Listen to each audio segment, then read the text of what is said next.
Prime one, that's him. Sky, thought you thought, but I wasn't born yesterday. All I do is ball, you goofies underestimate. Heavyweight bag, step on your weight class. I done moved across states, blood I can't cap. Strap put it on my pivot, clocking digits. Rock hard and I ain't even in the kitchen. I'm on a mission to move soft, make a thing flip like a moonsault. Keep a switch for everybody through salt. Face froze, somebody check dude pulse. Is you stepping or stepped on? Wake the game up, make them regret I was slept on. Bogey's world, welcome to a new dawn. Till I move up, I can never move on. Big bread got me bougie past the great poop on. I'm getting over while you busy fighting over croutons. Yeah, bogeyism, a true boat brother gon' get it. All this water got me tripping. Hella fish scale, but I ain't fishing. See I move with precision. When it comes to living, I'm the definition. If I stand for one thing, it's on business. Bogeyism, it just hit different. Yeah, it just hit different. You find my story is all non-fiction. I put my family for me and I gotta mention. I keep an air fan, tone mob a henchman. For you squares, option for opposition. And you ops that get popped trying to stop my ascension. Talking generational, you got my attention. Underworld motivational, you feel the sensation. Try and see how I look, get booked, I'll take it. I was just a cook, all it took was some patience. Now my phone off the hook, I got hella deals waiting. You ain't really made it unless you got somebody hating. Bogey's world, welcome to a new dawn. Till I move up, I can never move on. Big bread got me bougie past the great poop on. Getting over while you busy fighting over croutons. Yeah, bogeyism, a true boat brother gon' get it. All this water got me tripping. Hella fish scale, but I ain't fishing. See I move with precision. When it comes to living, I'm the definition. If I stand for one thing, it's on business. Bogeyism, it just hit different. Yeah.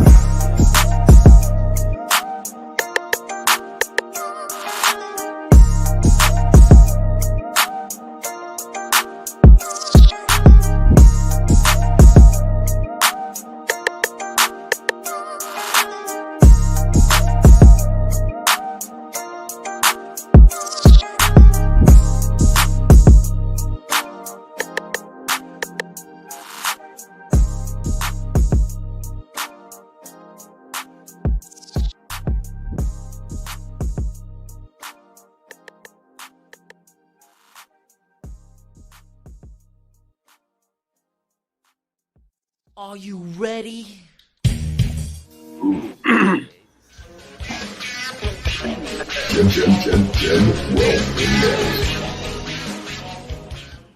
For life. What's up, fellas?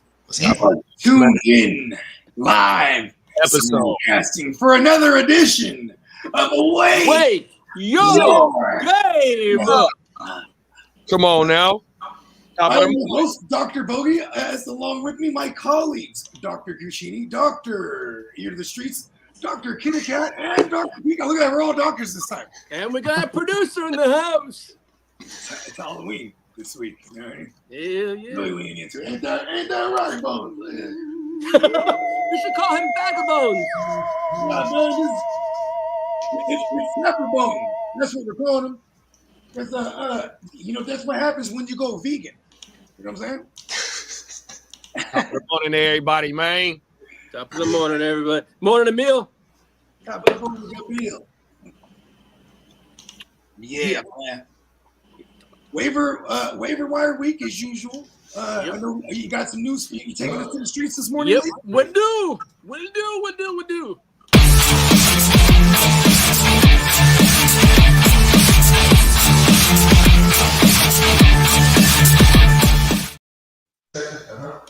Good morning. Happy week 9. I like that energy. I like that energy, Lee. Yeah. You were up when Lee was up all night, huh? I had a long night with that. My little pup, my little 18-year-old pup has a bum leg, so she's on the shelf. Animal paws. Yeah, pause. Yes, sir.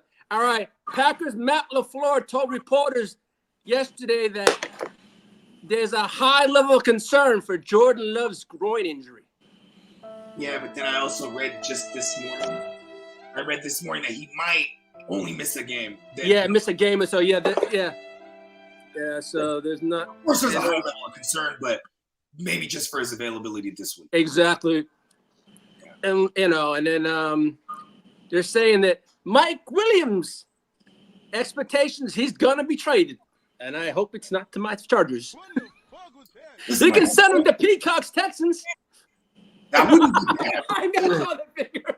Well, I would say the same thing to my Niners because what is he at this point in his career anyway? He's a red zone target. He's a risk of red zone. Exactly. Down and he's a risk of a look, fumble and a lost possession. That's what he is. Pretty much. The Texans have already ruled out Stephon Diggs for Thursday night. Dang, but we still haven't got any. They have he's having an MRI and a CT Good thing they scan didn't today. trade Xavier Hutchinson and the other guy. I thought they'd have news on his injury already. I don't know. That's weird. Yeah, it's kind of weird. I expect him to be done for the season. Yeah, to be honest. Yeah. Shout out to Diggs. Everybody I put on a t-shirt dies. Yeah. That is true. Mike McDonald is very optimistic that DK Metcalf can return this week for Week 9. Good. Who? DK Metcalf. DK, yep. John Harbaugh said the Ravens are going to turn over every single stone to improve on their defense at the trade deadline. So I would say maybe go after Harold Landry. Yeah, that's it. Maybe go after because they need pass rush. They're one of the lowest pressuring, and they have one of the worst secondaries. But they're mad decent against the run. So it's like they're like a real funnel defense. But obviously, you don't need a. I mean, Ramon Chinte.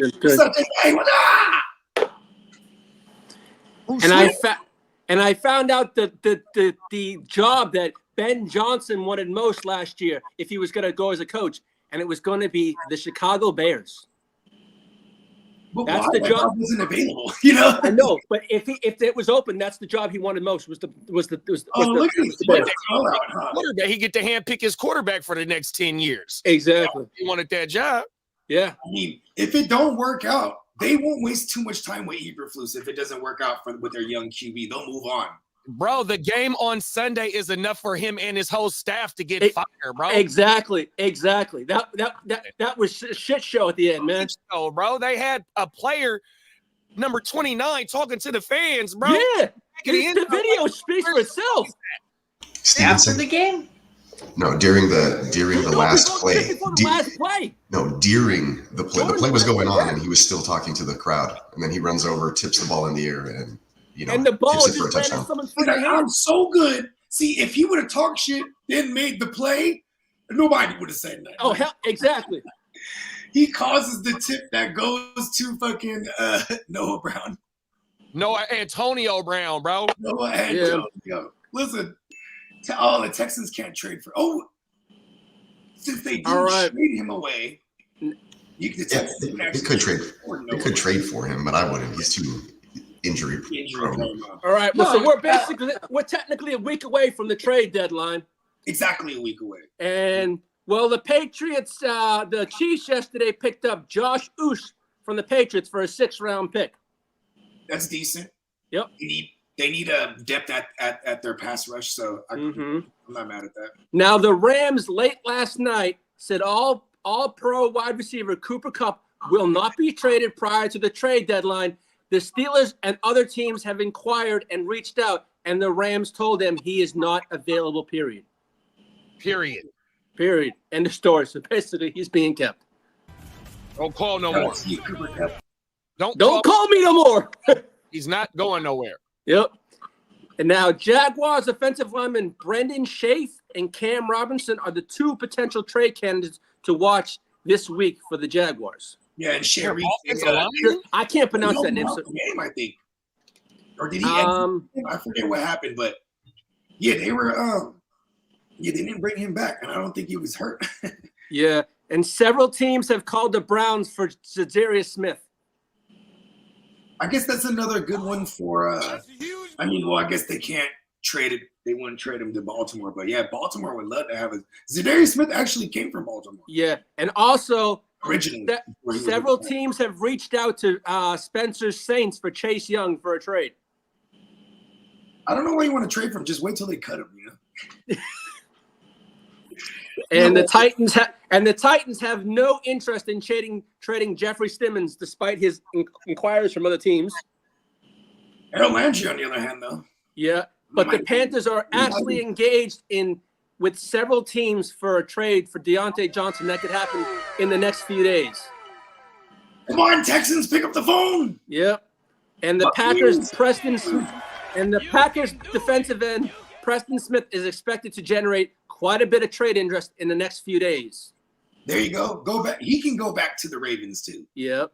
Fuck it. Just Now, do you want me to get to the sad stories of our injuries or another week lost? I don't know. Pretty much it's just stories now, right? It's like the norm. Yeah, we got violins.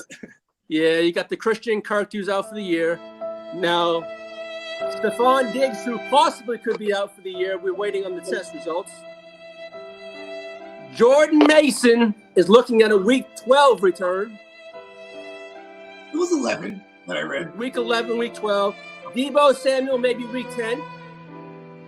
Yep. Jordan Love probably maybe miss a week. Now the Brian Thomas injury. Here's the thing: do they have a bye week coming up too? Who? Packers. I'm not sure now. Now Brian Thomas Jr. I've seen multiple mixed things on that one. It could be a week, from missing maybe 2 to 4 games to now he's day to day. Yeah, Packers bye week is week 10. Week 10 for Packers. Exactly. Now DJ Moore. DJ Love back till 11 for real. Yeah. Now DJ Moore is to be determined. They don't really know what the extent of his injury is on his ribs. Gabe Davis is the same. Drake May is concussed though. Yep. So is Tyrone Tracy. Yeah, Kendrick Miller's got a hamstring injury. Oh, really? You don't say. Hammy. And then we know about Tyrone Tracy. When is Kendra Miller really gonna be a thing, bro? Never. He's never in. And then for people that have a backup for Olave, Bub Means has an ankle sprain and is going to miss a couple weeks. Tipped it. You bub. Yeah. Yeah, and Olave, good for you, Olave. You looked like you could play football again. Yeah, he did, right? All right. All right. And hopefully we get Derek Carr back this week against this. Oh, he returns to practice on Wednesday. Derek Carr. All right, Derek Carr. I mean, used car? Craigslist lemon. Lemon Get a Carr. refund on that one. He's made of lemons. Yeah. That happens. Hey, Derek Carr used to have the lemonade stand. Nobody bought there, huh? Lemons. Top of the morning. Come on. Plugger. What's Top up, of the morning, Emil. Morning, Jay. Tuned live. I'll be there tonight on 7 p.m. Man, you know I'm Stay Tuned Live fan, man. If y'all fucking with us, pull up tonight 7 p.m. Man, Stay Tuned Live. 100%. Should I pick up Cortland Sutton or Gabe Davis? I'd go with Sutton, not knowing Gabe Davis's injury history. Don't worry about Gabe Davis, big bro. Yeah, Cortland Sutton, he's a WR 3/4. Yeah. 3/4. You know what I mean? Yeah. Same thing. 100%. And then, I mean, even though he had the one bad game 2 weeks ago, look how they just double back and fed him pause to go ahead and get that shit. Exactly. It's a trade target or not, 100%. And you know what? They're playing the Ravens this week. On paper, that sounds scary as a motherfucker. But Mighty Bo Nix, man, he might shut him up. Yeah, Bo ain't gonna do nothing against the Ravens though. I think that motherfucking I think he met his match so far. Yeah, there's no way that they let that rookie quarterback come in there and have any type of chance, bro. Oh, That's hell no. Not after a loss, too. Bottom of the league in the motherfucking pass defense. I still think Bo gonna give them what they supposed to give them 100%. Not to say that Bo and them ain't gonna eat fantasy wise. I just think that Baltimore, especially coming off. I think that defense is going to be legit this coming. Yeah, they're going to be up for a challenge for that one. Yeah, they need to. Well, after their loss, man, come on, man, they're going to come firing out for that one. You ain't lying. They're getting their butts whooped. Their defense is not that. Yeah, great. it's not as good as everyone thought it was. You're right there, kid. I agree with you. Yeah, but with this rookie quarterback coming in, I just think that Baltimore gonna find a way to bounce back from last week and not allow Bo Nix to go ahead and do too much to where he is a threat for them to take back-to-back losses this coming week. 100%. One thing I like about Bo Nix, though, he can scramble, man. He can run. Seasoned freshman, bro. He's a rookie, but he's like a what do we call that? Like a fifth-year senior. Well, he did that. I think he did like the he did do it 5 years, yeah. 6 years at college. Yeah. So, and he started. So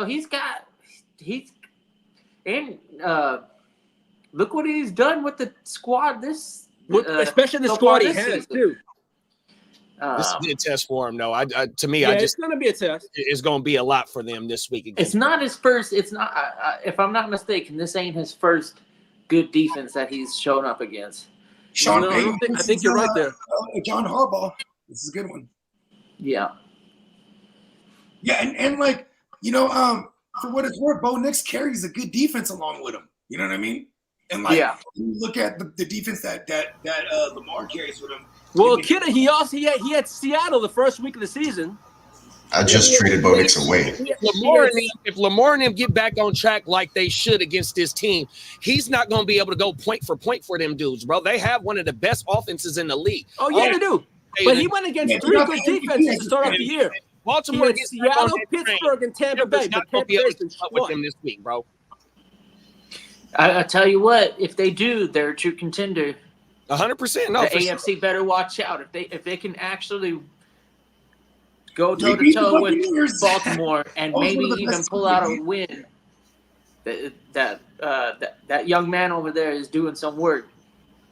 Yeah, I just traded Bo Nix away for Brock Purdy.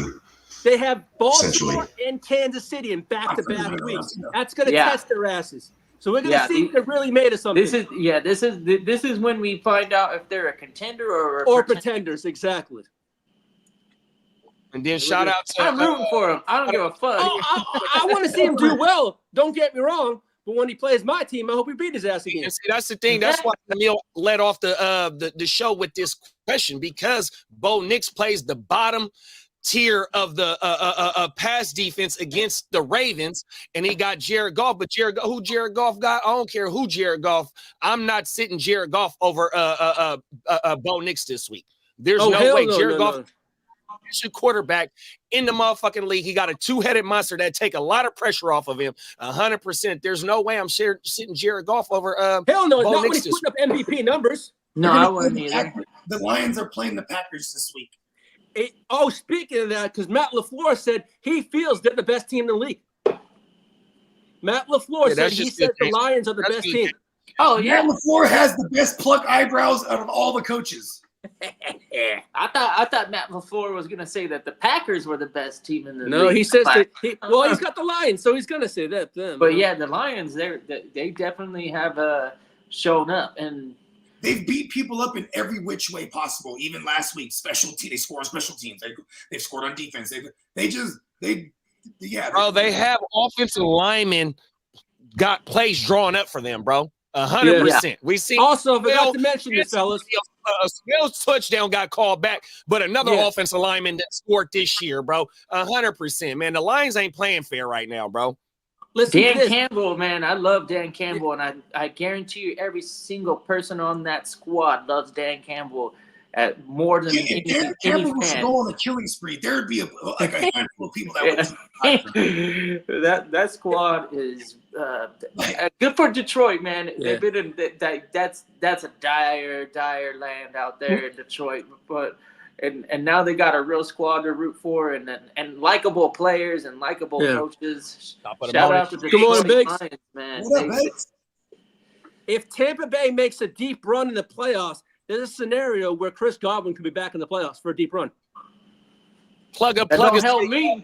For Jay Cook's new joints this Sunday, man. They about to be insane. Make sure y'all go follow or subscribe to Jay the Plug, his YouTube channel. Also go find him on Instagram. 100%. Peacock done cooked up a lot of shit for him. I got I have him on his IG. Yeah.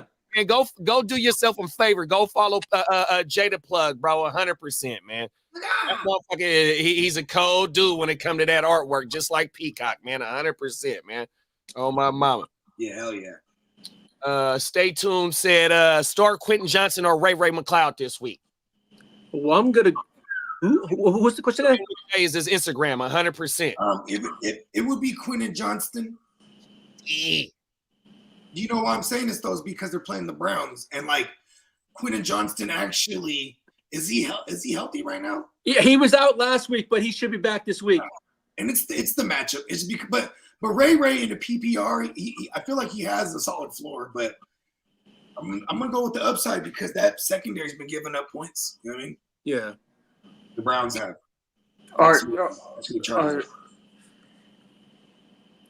What's Dallas though? Right, that's not a terrible matchup. Yeah, it should shoot out. Okay. Right? But then also, like the Cowboys aren't good right now, bro. Like, oh man, they're a shit show right now. They're not any Oh, good. Morning, King D. California, stand up. What up, King? You see? Yeah, I still have yet to see Quentin Johnston go like this. You know, like. Was King the one that had the Chargers defense? It's always like. JD was. I gotta give a shameless plug real fast, even though they don't pay us. But every time Kid had caught the ball in a different catch radius, his camera moved with him. If y'all didn't know, on the jug machine was everything. JD, who was the person Sunday asking us about playing the Chargers defense? Was that King or was that someone else? Now you're gonna put me on the spot. Oh man, I was trying to remember. I should have wrote that down. Why is this important? No, because they asked us who to start the Chargers, and I said I'll take the L if they lost. Oh, everything. He showing the hell did say that. I do remember that on Sunday. I just forgot who asked us that, bro. Oh my mama. No, I said I'd put it on. I said I'll take the L if you lose, man. I'll take. Yeah, I remember you saying that. Oh, Yep. I just forgot. Yeah, I mean, it was definitely that iteration of the Saints. Like that was a smash play. You know what I mean? Yeah, exactly. Like, but and even if we get no Derek Carr for some reason this week. Oh, you know what? The reason why he asked that too was he asked it because he thought that the Chargers wasn't going to be able to move the ball as well, and because we weren't even healthy. That's right. Yeah, he was wondering about the injuries. I do remember him asking that. Please forgive me if you in the chat right now. I can't remember exactly, but I remember the conversation for sure. Exactly, because I said Denzel Perriman was the only guy that was hurt. That Saints defense, no one should worry about it either. They're giving the worst against the run, against the pass. It's just all bad for them. What up, Tino? Team leader, Tino. What's his name? Dayon? Is it Diane or Dayon? Like something like that. I couldn't remember. Henley. Yeah. The He's linebacker. Bald. He's bald. Yeah. Privilege Henny. Henny. For the privilege, Henny. Yeah, okay. I'll go with that one. Because I'm not too sure if I want to call we have a Danielle and a Diane in the NFL. I don't know. I'm like kind of getting gay orgy too wild. You see that picture I sent you? Yeah, I seen that shit, Lee. Pause. That shit was ridiculous, bro.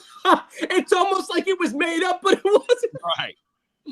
Oh my goodness, that shit is hilarious. Oh, some of the shit I find is hysterical.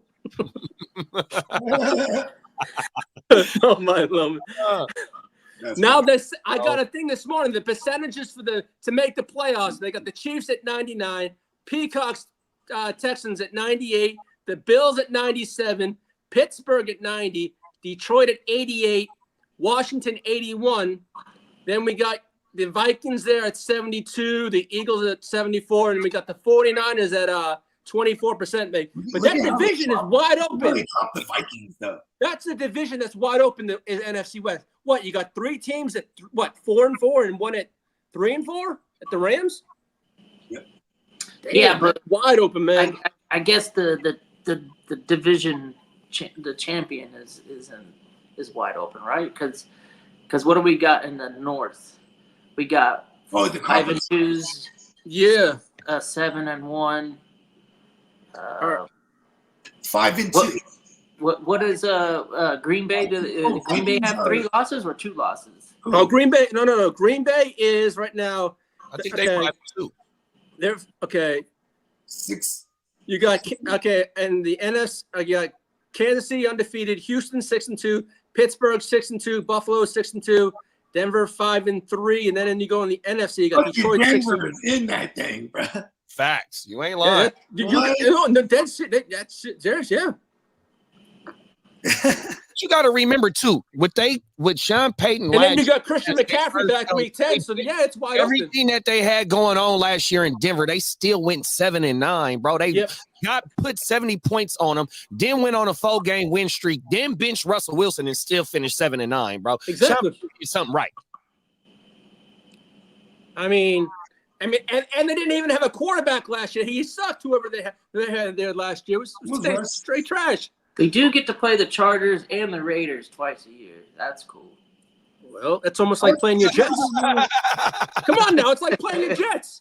Add fuel to the fire. Come on now. He's gonna get. What? You about to get him fired up? Top of the motor. Get me started. I'm gonna end it right where you want it to. Oh no, you can hate on the squad. I do too. No, man. I actually had promise for the Jets this year. I won't lie to that. I actually thought they'd be decent this year. The reason why I'm a Jets fan, I'm used to this type of treatment. Well, I know that being a Chargers fan too. Yeah, but now there ain't no reason to be a fan. Come on. What? I don't have to worry about dickhead Staley. He bleeds powder blue. There's only 2 colors in my house: red and powder blue. Other than that, you can get the hell out of my house. My closet's powder blue and red, half and half. Wow, I probably got about. I'd say if I had to, about 10 grand worth of merchandise in my freaking closet. He's the neighbor that gets fans from Dallas Fort Worth. First been how many days in San Diego did you live in? Who, me?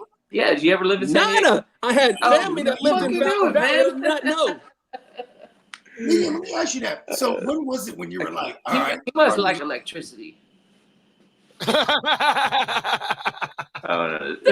Fucking thing is sucking, big man. fan of electricity. He's like, you know what? I'm a big fan of electricity. Hey, I got enough electricity in my body to run through yours and some, my friend. Boss. Don't get me started. Hey, Tino says someone go steal your number on your phone right with that camera.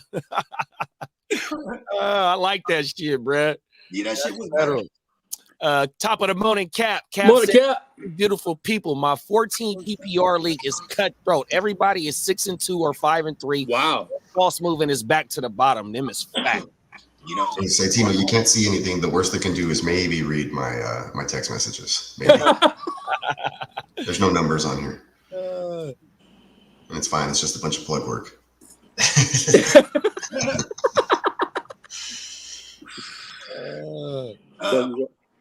The waiver wire is weak. I need a name. Then Tino said, is that Superflex, Cap? 14-team Superflex, no quarterbacks available. Yeah, exactly. All of them are taken up. Maybe you can get lucky and get like a Malik Willis or something, but I'm hoping I get me a fucking Derek Carr back this week. Oh, you're probably gonna get him back. The safes are on life support, I've been basically. Undefeated since, and I'm probably jinxing it now, but I've been undefeated since I lost Derek Carr. So it's been pretty cool because it's a wild ride here. I'm only having one QB in a 14-team Superflex, but it's full IDP. So as long as I can somehow outsmart, the not so average bear. You know what I mean? Yeah. Yeah, like shout out to Tyrone Tracy. Motherfuckers like that is just holding it down. Man, that was one hell of a gem the Giants picked up right there. Who was on Tyrone Tracy? It was Spencer in the offseason. Mm-hmm. And I think it might even been Kidder too. Look out for that Tyrone Tracy. Okay. Also, my argument to push back against it was they brought back Singletary because Brian love him some Singletary. And if we are missing Tyrone Tracy this week, Singletary is definitely in play against these commandos. You think Dayball's on the hot seat? He's got to be, man. And he hitched his wagon to Danny Dumbass. Yeah, I know. You know what I mean, and he made his hay as a coach and got his opportunity having all that success with Josh Allen. So this is what I call the Shanahan level arrogance, because Shanahan's the type that would be like, I can do it with Brian Hoyer. You know what I mean? Like, oh, watch this. And he goes over there, Brian Dable goes over and like, I can do what exactly I did with Josh Allen, but this time with Danny Dumbass. And no, the Giants have to cut bait with Danny Dumbass. Pause. He's only $40 million a year, and I think after this year you can't cut ties with him in the cap. Yeah, they got no choice but to, man. It's a horrible show to watch. They don't have a choice until they get someone else. You know what I mean? Well, they got who? They got Drew Lock. They got to play him. Let's see what he's got. I'm just. I know he's nothing, but come on now. You would have to bring in like a if they're gonna go to veteran route, it'd be guys like Kirk Cousins or even like we said earlier, fucking Rodgers. What if they go? Oh, you know what? Here's Rodgers. Got fucking. Here's a 1-year deal. Yeah, I mean, I think it's just all bad in the middle. Yeah, it's a bad show in New York, man. I mean, in general for New York, they lost. The Yankees lost. The Giants lost. It's a shit show in New York. Let's see. Cap needs a real pickup. So, like Jacoby's a nice. But I don't think he's available. We'll just pretend like this league knows what they're doing. Yeah, Cedric. So, the Houston Texan receivers, we're talking like Mechie, Hutchinson, and Woods. It would be Hutchinson. I'd go Hutchinson. Like they had him in the slot, and I saw him. And Peacock will probably break it down, or he will break it down, I'm sure, on the Wednesdays at Houston Huddle. Yeah, actually, Hutchinson is the Collins replacement, so he does get moved, but not around a lot necessarily. So he's not really in the slot too much.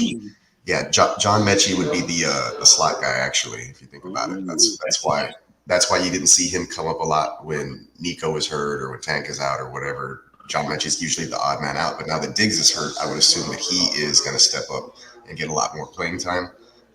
So you'll probably just get the Hutchinson taking the Nico, the Mechie on the in the slot Diggs role, and then you'll still have Tank playing his usual Tank role.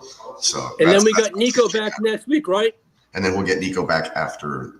So that makes Mechie a little bit more valuable than Hutchinson. For a week, yeah. It kind of does, actually, yeah. It kind of does if you think about it. And if you look at this last game, Hutchinson had some big catches down on the perimeter of the sideline stuff, but Mechie's the one who'll be going over the middle, and he caught a deep pass that set him up for and we're just before they fumbled the football. But he iced the game for him, and then they fumbled the ball later. Are we writing off Robert Woods? Yes, completely. In his career? Yeah, we wrote him off at the beginning of last year. Okay. So basically, it's good as toast. He chopped out all the trees and set them ablaze. He's a blocker, and he'll score maybe 1 or 2 touchdowns all year. That's about it.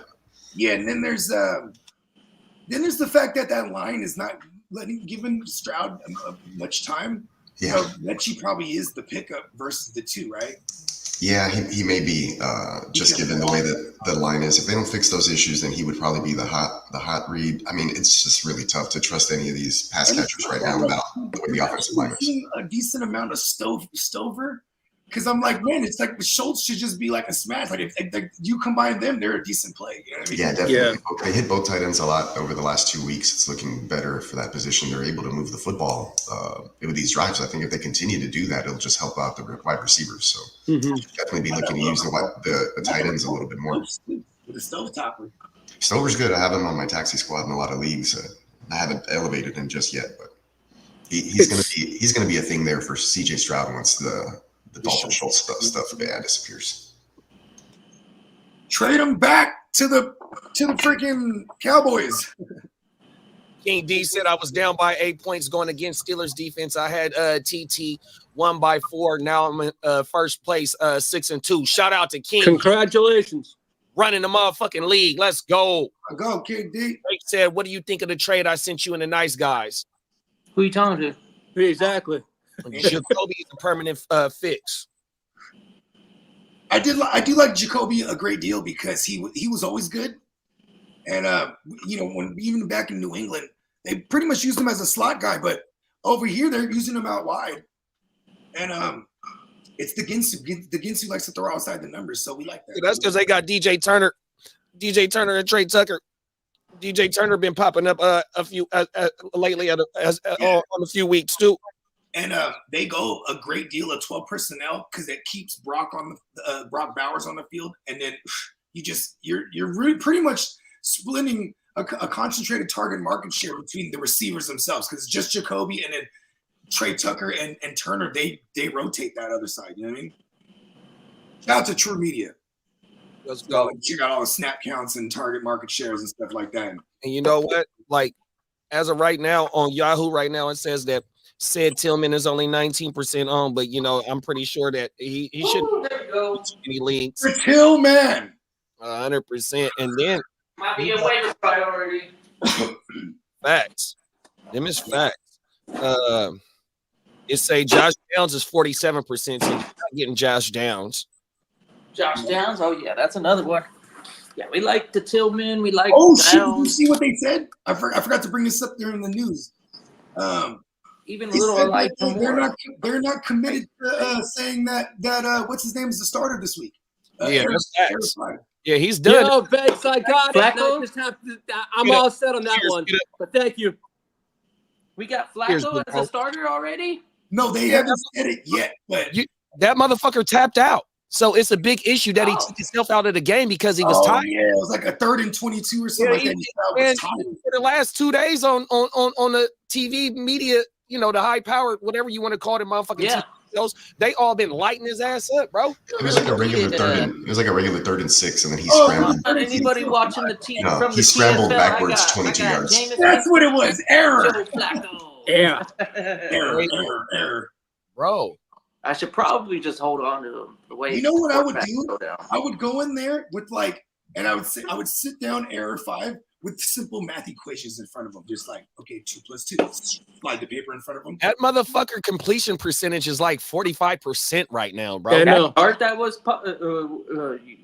somebody dropped it in our chat. That was ugly. He Yeah, just that was. off the charts in the wrong direction.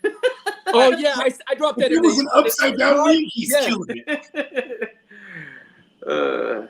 I've never seen that ever. Everybody's grouped together on this side of the chart. And then you see AR. Tim, way the fuck over here. You're like, what the hell?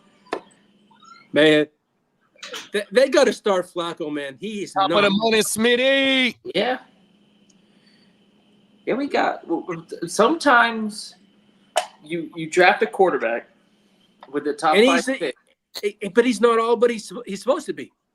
Well, give him time to develop because he wasn't Yeah. he wasn't like a Bo Nix or Michael Penix or some of the other quarterbacks that had No. like a lot of reps under their belt. He's like who's the trash over in Dallas, the Trey Lance, and then Brock Purdy, same thing. He had a ton of work through college, so he's able to be the third stringer to come in and win some games and actually play football. All right, the Smitty's got a question for us here. Do you all know if you have to use FAB on a player, even if you have first priority in the waiver wire? You don't have to use FAB, no. No. You do claim for $0. Okay, but What if somebody outbid you? the money is the priority no matter what. I think if somebody outbid you, they get the player. The non-bid. That's the player, question. If That's no for one else sure. bids. Yeah, If no one that's else the point bids of on this FAB. player, he gets him. There ain't no priority in FAB. That's a tiebreaker, essentially. There it is. There, it's the tiebreaker. It's the tiebreaker how much you put down.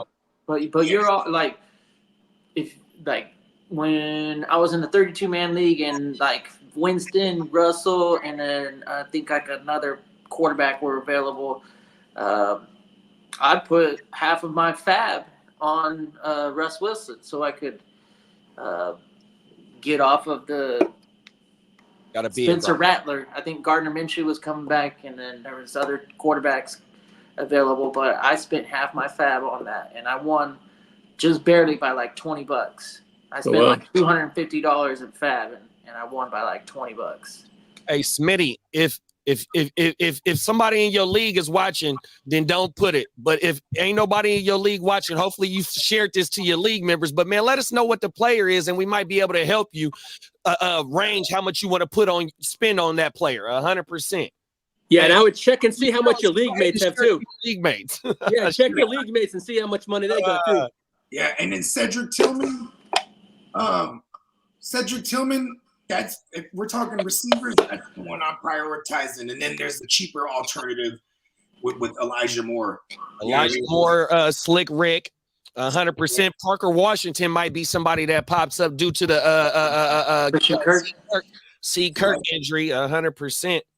Yep, that's a good one right there. And for what it's worth, Trevor Lawrence is actually like without ETN, they're like almost they gotta throw it more. You know what I mean? Like, and then with the Christian Kirk injury last year, E squared really started killing as well. You know what I mean? So in the pecking order with BTJR down and C Kirk down, watch for Evan Ingram too, though, bro.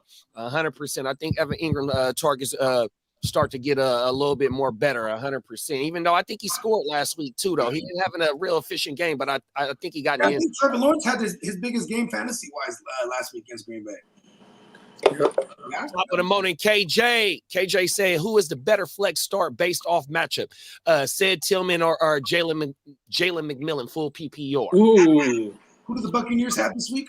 We gonna pull it up right now. Let's see. Because I know they got Kansas City, Tampa, and Kansas City. Okay, so it would be Kansas City and the Browns. Browns got the Chargers against number one. And the Chargers are top three at least. Top three defense. Points up for fantasy points right now. They're giving up the least to opposing QBs. Also, obviously, that affects everyone, right? Yeah. I'd still like Cedric Tillman's work. Okay, the Jalen McMillan thing, he definitely played the Godwin role. I thought he would be more out wide playing the perimeter. You know what I mean? But so he's gonna get. He theoretically should have a floor, but I like the number one target for a Jameis Winston, even against a bad matchup. I mean, they're both in bad matchups here. Yeah, they definitely are, because they're both of these teams that he's talking about. That the matchup, you got the Chargers at number one, and you got the Kansas City Chiefs at number 7 at giving up the least points to the position. Yeah, so then just theoretically based on that, damn, we got the Bucks Chiefs this week. Damn, this might be supposed to be a shootout, but not. Here we go, right here. I'll share the Oh, screen. this is badass. I like this game. All right, Tom Pelissaro said there's news coming out about within the hour on Diggs. Diggs. On Stephon Diggs. He's done for the season. He's done. We'll know about within the hour, they're saying. He's done for the year. We don't got to play coy. I think we knew it as soon as it happened. As soon as it happened. It's like, what are they? Are they in a rigorous trade negotiation right now, for a receiver? And they're like, don't you release that information on Diggs being done for the year, so we don't lose leverage. Everyone knows he's dead, bro. Yeah, exactly. Hey, so we going Tillman on this one? I'm going McMillan. Gonna go McMillan? I'm a Baker guy. I just favor the consistency of that offense to continue to move the ball, and because they got the run game. What was McMillan's line? It was decent, right? He had 6-7 targets. I forget the efficiency, but he was an okay.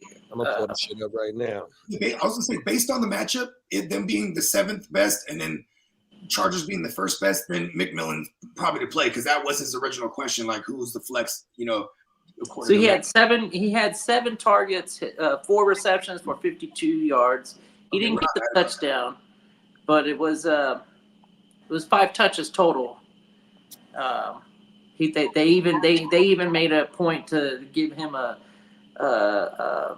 fucking carry, and he did something with it. Top of the morning, Albert. What role is he playing right now? Who?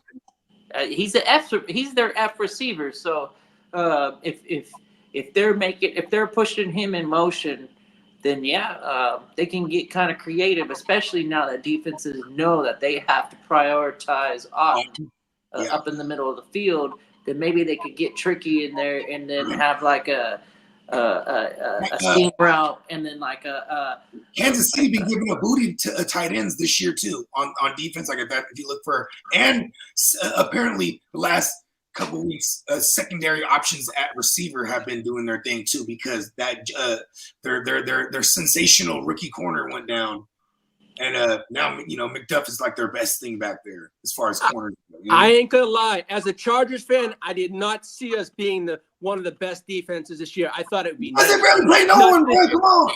Kansas City is number one at I giving know up with fantasy Harbaugh, he points loves his to tight end. defense. Yeah, I they're did not not forced to get the expect tight this end. fast.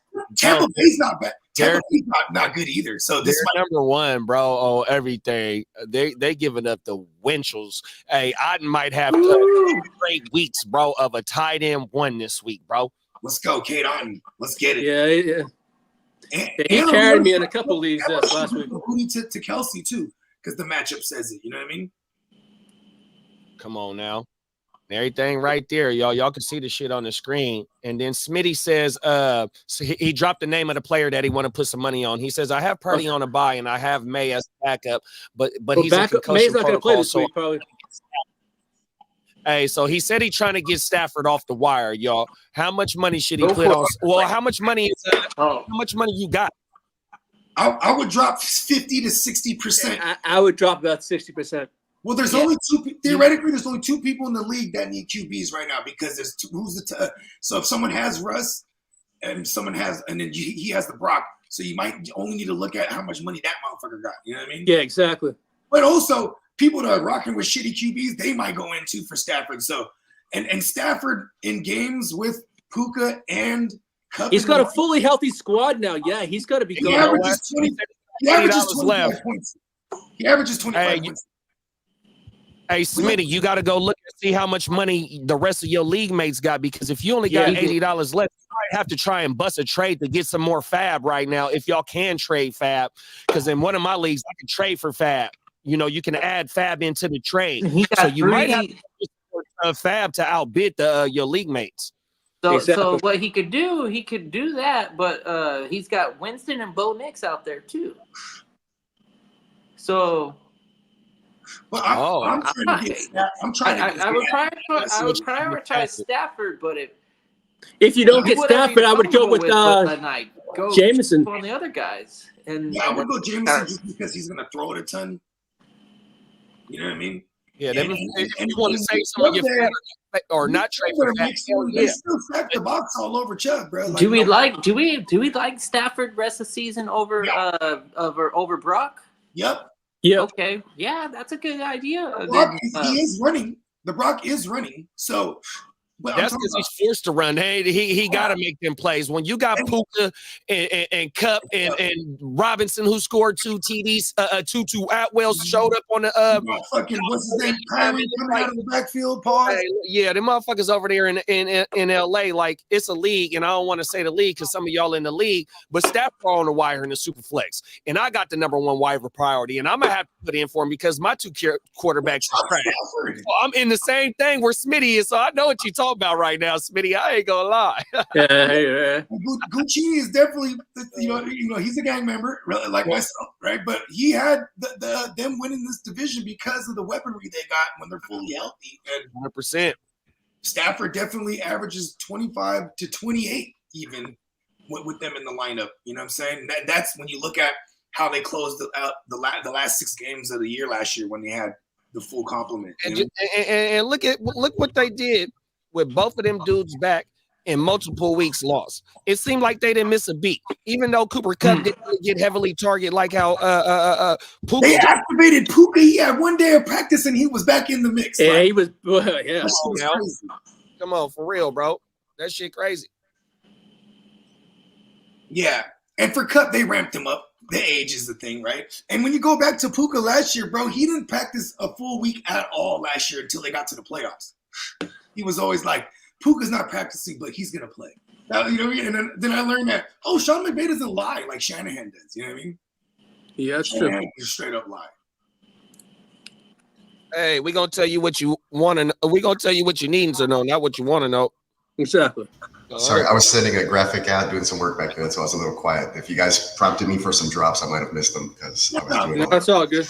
Yeah, and then I started like arguing with my brother-in-law via the sleeper chat because he's like, man, I hope Richardson gets benched for Flacco and they can stay playoff relevant. Now he's like, Richardson's a horrible passer, no improvement whatsoever. And I was like, bro, you know I'm a Texans fan, man. I was like, bro, not only that though, but like I remember him saying like the Texans should draft Richardson over like these other two guys. He's like, if I was them, because I remember him saying, he's like, if I was them, I'd do that. Like, look at him, he's a freak and all this stuff. And so I went back and I was like, Texans swept them. Hope they decide to start error all year. Worst bust ever. And then I put it in there and I was like, and he wanted the Texans to draft him over Stroud, Roy. And then he was like, boomer bust pick. Like, that's what it's all about. And I was like, in fantasy, not in real life, they set the franchise back like 2 years at least with that pick.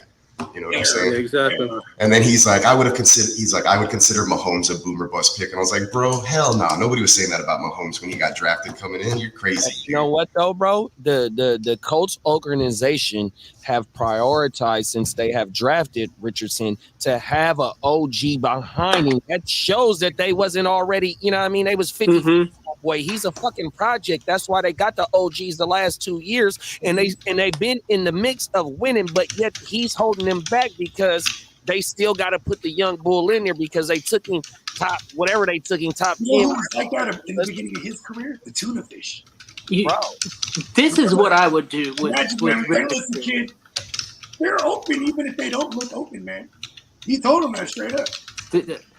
For all intents and purposes, for what I want the organization to do is drop an offensive lineman in practice and tell that defense to go get the quarterback. So you got 4 offensive linemen, and you got if it's a 4-man rush, that's a 1-on-1 blocking scheme. That's gonna make him have to realize that he has to throw to somebody. Just run. Don't give him the game time preparation. Don't make him understand a team's defense. Don't make him understand how to be a starting quarterback. Get him comfortable playing some football, and that's what I would do. I would take one lineman away and make him feel like he's got all the fucking pressure, and not to go run, but to play quarterback and learn how to throw and throw accurate. Isn't that crazy? Your first pick, your first round draft pick, QB, potential face of the franchise, and you still gotta teach him fundamentals. Period. That's crazy.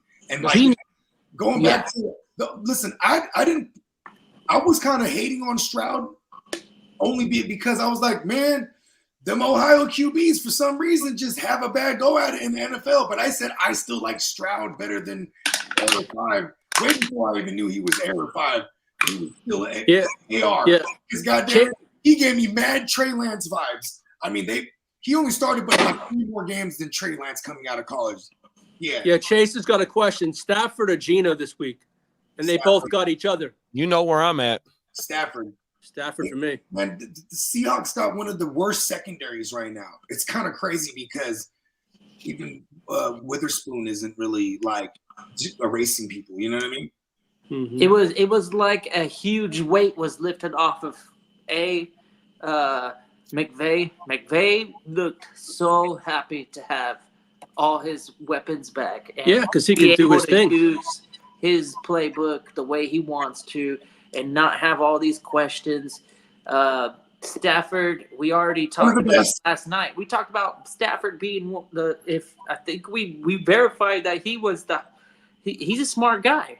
He knows how to play quarterback. He's been doing it for a long time. But he got one of the highest. He has an elite style of focus and knows how to stay in the moment and not fucking like act out of control. He's so grateful to be with the Rams. I mean, he got the Super Bowl. You know what I mean? Like they went there and just got him up out of there. His wife's hella happy because she was literally fighting brain cancer in Detroit and then goes to LA and has all the better doctors and just, you know what I mean? And now she's in remission. Shout out to her. I think it's been a couple years now, actually. Yeah, I'm going Stafford as well. Yeah, and just this is the type of questions too. We can go ROS. Like I would go Stafford ROS, not even just this week. Still hold on to Geno though because Gino's still slinging it for fantasy purposes. But, even though it's not crazy old Pete Carroll over there, they still want to run the ball like crazy. You know what I mean? Especially when they're down there in the red zone. That's true. But they throw it all over the field between the 20s for real.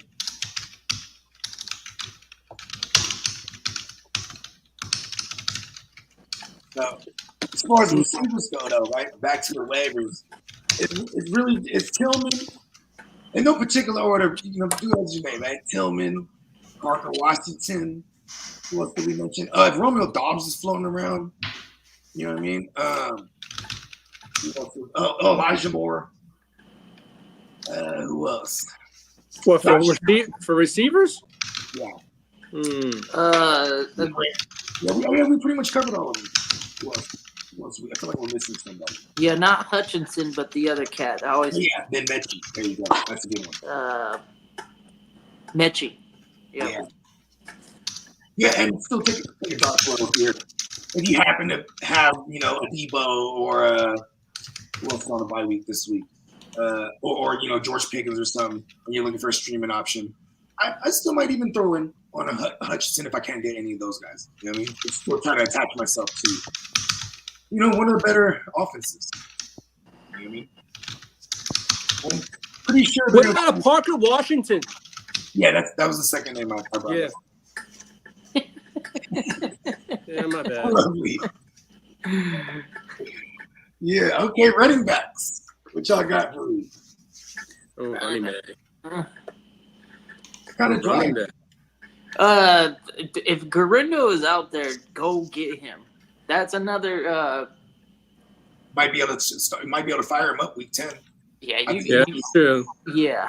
But against the Buccaneers, I think it is. And he's got the tools. What about Jaleel McLaughlin? I like that. I mean, it's kind of crazy that Javonte didn't destroy Carolina, and then McLaughlin, and then who they're playing. He might even be in play this week if they're playing from behind the line. They got Carolina, right? I don't have a lot of confidence. Sorry, Smitty. Smitty says that CMC's playing week 10. I said, oh no, something can come up real easy, and they'd be like, nah. That's why Garindo is one of the hottest pickups, big bro. Especially if what they did win against the Cowboys, but that would have been another deciding factor. It's like maybe if they don't win, then it'd be like CMC is 100% ready. And they don't. They gotta activate him onto the active roster. Otherwise, they have to sit him up for the rest of the season. Yeah. Right? What's the deadline for that? They activate him and not play him right away. You know what I mean? Just like Cooper Kupp. I mean, I guess Cooper Kupp was never on the IR actually. Yeah, they didn't have enough space. Yeah. So they have week 9 is the last week that they can activate somebody. No, going into week 10 is because they opened up CMC's window a week ago. So 21 days from a week ago puts it on that Tuesday right before week 10. So yeah, he'll be out over the bye week. That'll be a tell because they still practice through the bye week. You know what I mean? Or not? Yeah. He's already had multiple setbacks. Is all I'm concerned about. Yeah. Well, he's had what? I think 2 setbacks. So, but they say he's got to ramp up his practice starting Wednesday. Yeah, he had a simulated practice yesterday. Yeah. What do they do? Put the VR goggles on? You know it. He was running in place. You know what I'm saying? He's on the treadmill with the VR on, trying to shake and shit. Pick up. How did CMC get hurt anyways? Tito, he just re-aggravated his injury, and they found out he had severe. What is it? It was week 1 of the preseason, I think, or maybe right before the preseason games. It was like 2 or 3 weeks actually before. It was like July-ish. Yeah, it was just already talking about he has a calf, and they said it would be 4 to 6 weeks, and it was 6 weeks out. And I remember saying, just get Jordan Mason everywhere because, Shanahan's a liar. No, I'm serious. I mean, why would he tell the truth? Like, 4 to 6 weeks. You know what I mean? Thinking to call Domino's. That's Shanahan calling right now. He's like, tell him to stop. I'm no liar. Yeah. Yeah, running, and then I guess your regular sweep on see what handcuffs are available because motherfuckers is dying every week. So if like there's a Ray Davis out there because he just got dropped, I'm pretty sure a lot because he was hurt and then came back. But you know what I'm saying? That's someone I would hold. I would definitely hold a Braylon. Yeah, Allen. it was in practice, Tino. Yeah. Yeah. Who else? Who else is Some running backs on the wire. yeah, just like some It's Garindo, bro. For Garindo, yeah. Fuck yeah. even if we gotta hold him, yeah, it's definitely him. Yeah, I mean, I guess won't pick up any of if someone dropped the Rico Dowdle. You know what I mean? Because man, they can't do it with anyone else back there for some reason. Okay. Man, I lost 2 lineups because it has. I didn't see that he was out. I lost 2 huge matchups for that freaking mess in my pause. Tyler Algier is Braylon Allen and Tyler Algier is both 30% owned. Then you got Urkel who's floating out there. You got Garindo and Jalen Warren, who all should be floating out there right now. Yeah, Joe. McLaughlin scored. Garindo didn't score, but he had 80-something yards. He would have scored if it was a different time of the game. But Steelers is on their bye, but yet he had Debo would have scored what? 14. Debo would have scored too, right? He would have had that one big play. I think I'm gonna pick up Mostert. Debo came up on the that game. Mostert is out there on the waiver wire in one of my leagues. Oh, that's a nice one, yeah. Mostert, Charbonnet, then Zeke, Gibson, Chandler, McLaughlin. Yeah. Lee, this is a question for Lee right here from Shinte. Y'all think Jordan Brooks play? What's the report on Jordan Brooks? This part. Well, he didn't play last week, but also the coach came out and said there's a possibility he may not play at all this year. Yeah, I heard that too. He did open up his window though. I think we have. I think it's this a week from today. They had this week, and if they don't, he's shut down for the year. Yeah, it's from today because they've been opening the windows up on these Tuesdays. So yeah, and if we don't see him get into any kind of limited capacity this week, they're probably going to shut him down the rest of the way. Like if Chuba doesn't get moved, especially if Chuba doesn't find a new home, which other teams should probably be looking out and trying to get a Chuba if they have a running back issue. But if he stays, then there's no reason to not run him into the ground. Exactly. Who do you think would trade for who needs a running back right now or depth? Maybe the Chargers? Oh. No, I don't think so. No, we got Vidal. Yeah. What the fuck's he gonna do? Well, Vidal's been flexing though. Sometimes you got to put your hate aside, man. If anything happens with JK, it's all of it for Vidal. You know what I mean? Yeah, exactly. Is he really that good? At least we know that. They say he was the second best running back coming out of the draft. I don't know. His mom? I didn't hear that. Well, see that, but there was reports that they say he was actually the second or third best running back coming out of the draft. Put your bias aside. No, I'm not putting. No. I'm just saying. Look, he wasn't drafted that way though. He wasn't drafted that way. No. But look though, today, what running back was he off the board of the rookie class? He was like the 6th. He was like, if we all agree that Jordan Brooks was the best one, it's got to be Trey Benson was the number 2. It was those two guys who were at the top. Kamani was like a rookie 3rd round draft pick in your sleeper drafts. That means he was like a 6th, 5th round in the real draft. Mm-hmm. He is no Tyrone Tracy. Tracy, you got Benson, you got. Oh yeah, I know that. That was not. Hey, what's Tuesday? Tuesday is. Ooh, is that the trade deadline? Tuesday date. What's that's next week's the trade deadline. Yeah. From today to about Friday, we might see something happen after Sunday's games, but we about to start seeing if it's really finna be some moves coming here pretty soon. The running back talk has been heavy about Chuba maybe getting shipped out. The Buccaneers, if they weren't in the same division, I could see them, like, you know what I mean? The Buccaneers, they have Got a like three-peat. what, They're 3 in the guys? same division though, so that's not gonna happen. They also have Vaughn on their bench, don't they? Ooh, But- Yeah, I'm not worried about Vaughn, but they already have Tucker. They got the young man, the rookie, and then what's Rashad White done? He's been solid. Are any of those guys He's hurt? been the pass catching running back, which is kind of crazy because he's He's built kind of up. a big guy. I'm surprised that he's not running the ball more, but he's just not efficient. Get like that 3-yard carry. I mean, if you're gonna get a carry on first down, right? Hey man, get fucking 4 to 6 yards, god damn it, right? It's like, he's just getting them the 2 point whatever, 3 maybe 3 point whatever every time. So it's like they started getting creative, like throwing them on first down, and I trust that system over there. Liam Combs, he's a Sean McVay disciple. Yeah, so, even though they lost on Sunday, they still came to play though, bro, 100%. And he was still fantasy relevant. Auden was fantasy relevant. Both of the running backs popped up on the top 36. Bucky and Rashad, 100%. It's like, bro, Atlanta's another good team. Do you think the Vegas moves Madison? I don't think anyone wants Madison.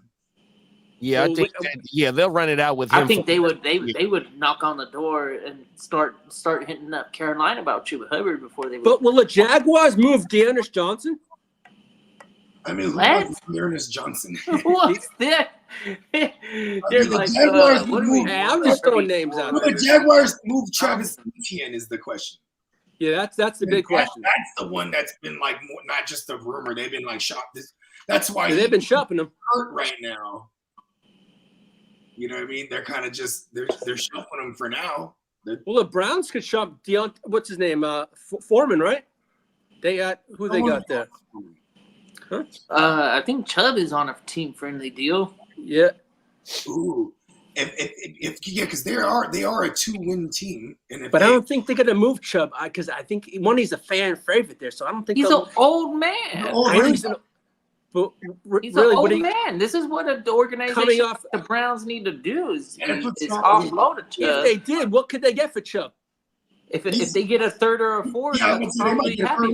for Chubb. They're probably happy with that. Yeah, exactly. And now, imagine if it's like a team like okay, fantasy, God forbid, Josh Jacobs goes down. You know what I mean? Yeah. Like, they make Yeah, because the youngster over there ain't ready to play. no, you know what I mean? No. Or like, and what's another team that's really predicated on their run? The Ravens. Chase said you got Denver and Dallas who could use a running back. Right? Dallas is desperate for a Dallas running has back. needed a running back. Why for wouldn't Dallas trade decades for now? Nick It feels Chubb, like, dude? and just Why don't wouldn't they do do it. that? Let's fucking do that. You know how much that would help CD and Dak too? You know what I mean? Are they gonna win anything in the playoffs though? They might realize that they got nowhere to go. I mean, That's Chubb true. got- That is true. It's only about 10 million a year. So if you're bringing him over and they're fronting half this bill, and this is his last year of his contract, if I remember correctly, like they could do that. Who you say? Chubb to Oh, Dallas. Chubb. Yeah, Chubb is a trade candidate. If they might have gotten him healthy enough to be like, hey, he's showing up Those healthy. are the ones that they're not floating the rumors around about too. I'm saying I was sold when I saw him fucking squatting on 600 pounds. I was like, man, this guy can play for football. There's no denying that. Like this guy is. And Tino brought up a damn good trade, a trade partner that should make a move. Tino said, Washington pulling away might need to shut it down.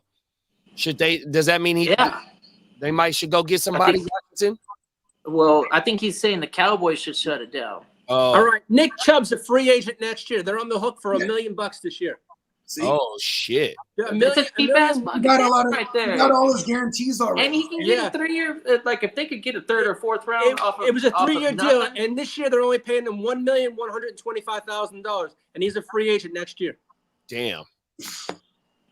I love that. I love that.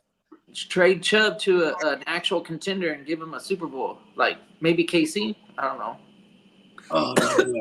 I guess after he got hurt, window? they redid his contract, and it was a 1-year, $2 million deal total. $2,275,000 deal. Yeah, I do remember. Sterling Shepard, Lee. What's Is that? Sterling Shepard on the injury report? Yeah, I think he pulled up with a Yeah, he did get back. I didn't see. Really Oh, I like McMillan even more. Yeah, he did get hurt though. I know that. That's right. Talk about it, big bro. Yeah. Oh my mom. So he's playing the F receiver in a run heavy team, and they got an efficient passer. Yeah, man. Yeah, Sterling Shepard has a hamstring injury. There it is. I mean, he's 31 years old, and he was set to play a full complement of snaps. Wasn't he coming off the couch too last year? Because this is his second year with the Bucks, ain't it? Didn't he come on to the season last year with the Bucks? He was still with the Giants last year, I actually. think it was the Giants last year, Lou. I mean, he was only with the Giants until this year.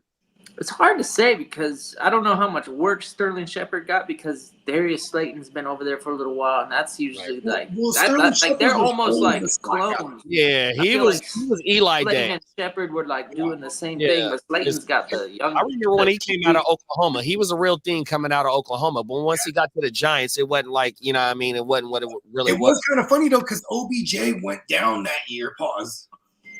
Maybe we don't have to pause it for OBJ, huh? Anyways. That's crazy. OBJ goes down that year, and then It was 40, bro. Yeah, we don't got to pause that. OBJ, that's not a legend. He's been there. It's not a legend. Shout out to Justin Bieber too. Anyways, Evan Ingram, that was his rookie year, so Evan Ingram went crazy that year because I remember OBJ he died early that year, and then it was but that was also Sterling Shepard's rookie year, and he only played slot. You know what I mean? That's pretty much all he's ever been. You know what I mean? Yeah, Sterling, man. Stephon Diggs is a certified certified home record. Offset. That's crazy.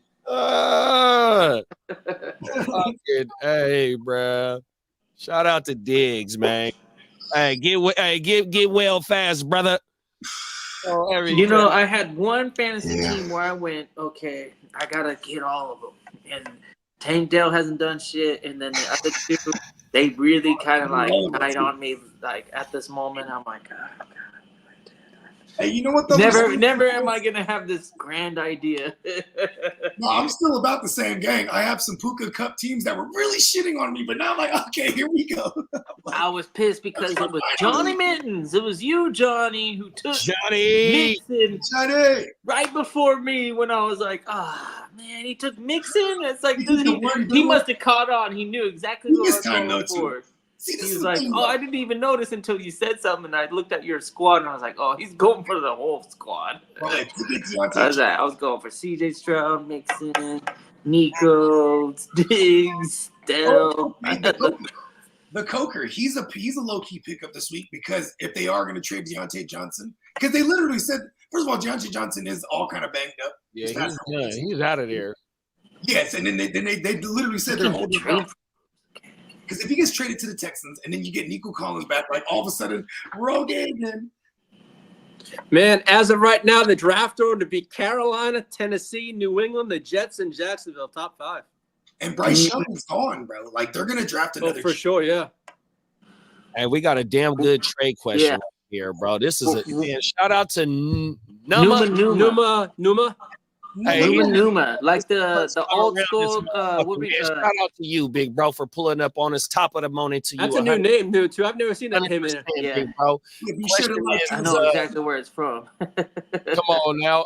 Looking to trade for Gibbs. My wide receivers are Lamb, Cup, Higgins, Dale, Worthy, Hopkins, and Coleman. Running backs are Chuba, A-Chain, Nick Chubb, Singletary. Gibb owner won't Cup and Higgins. Do I counter or accept? I say counter. So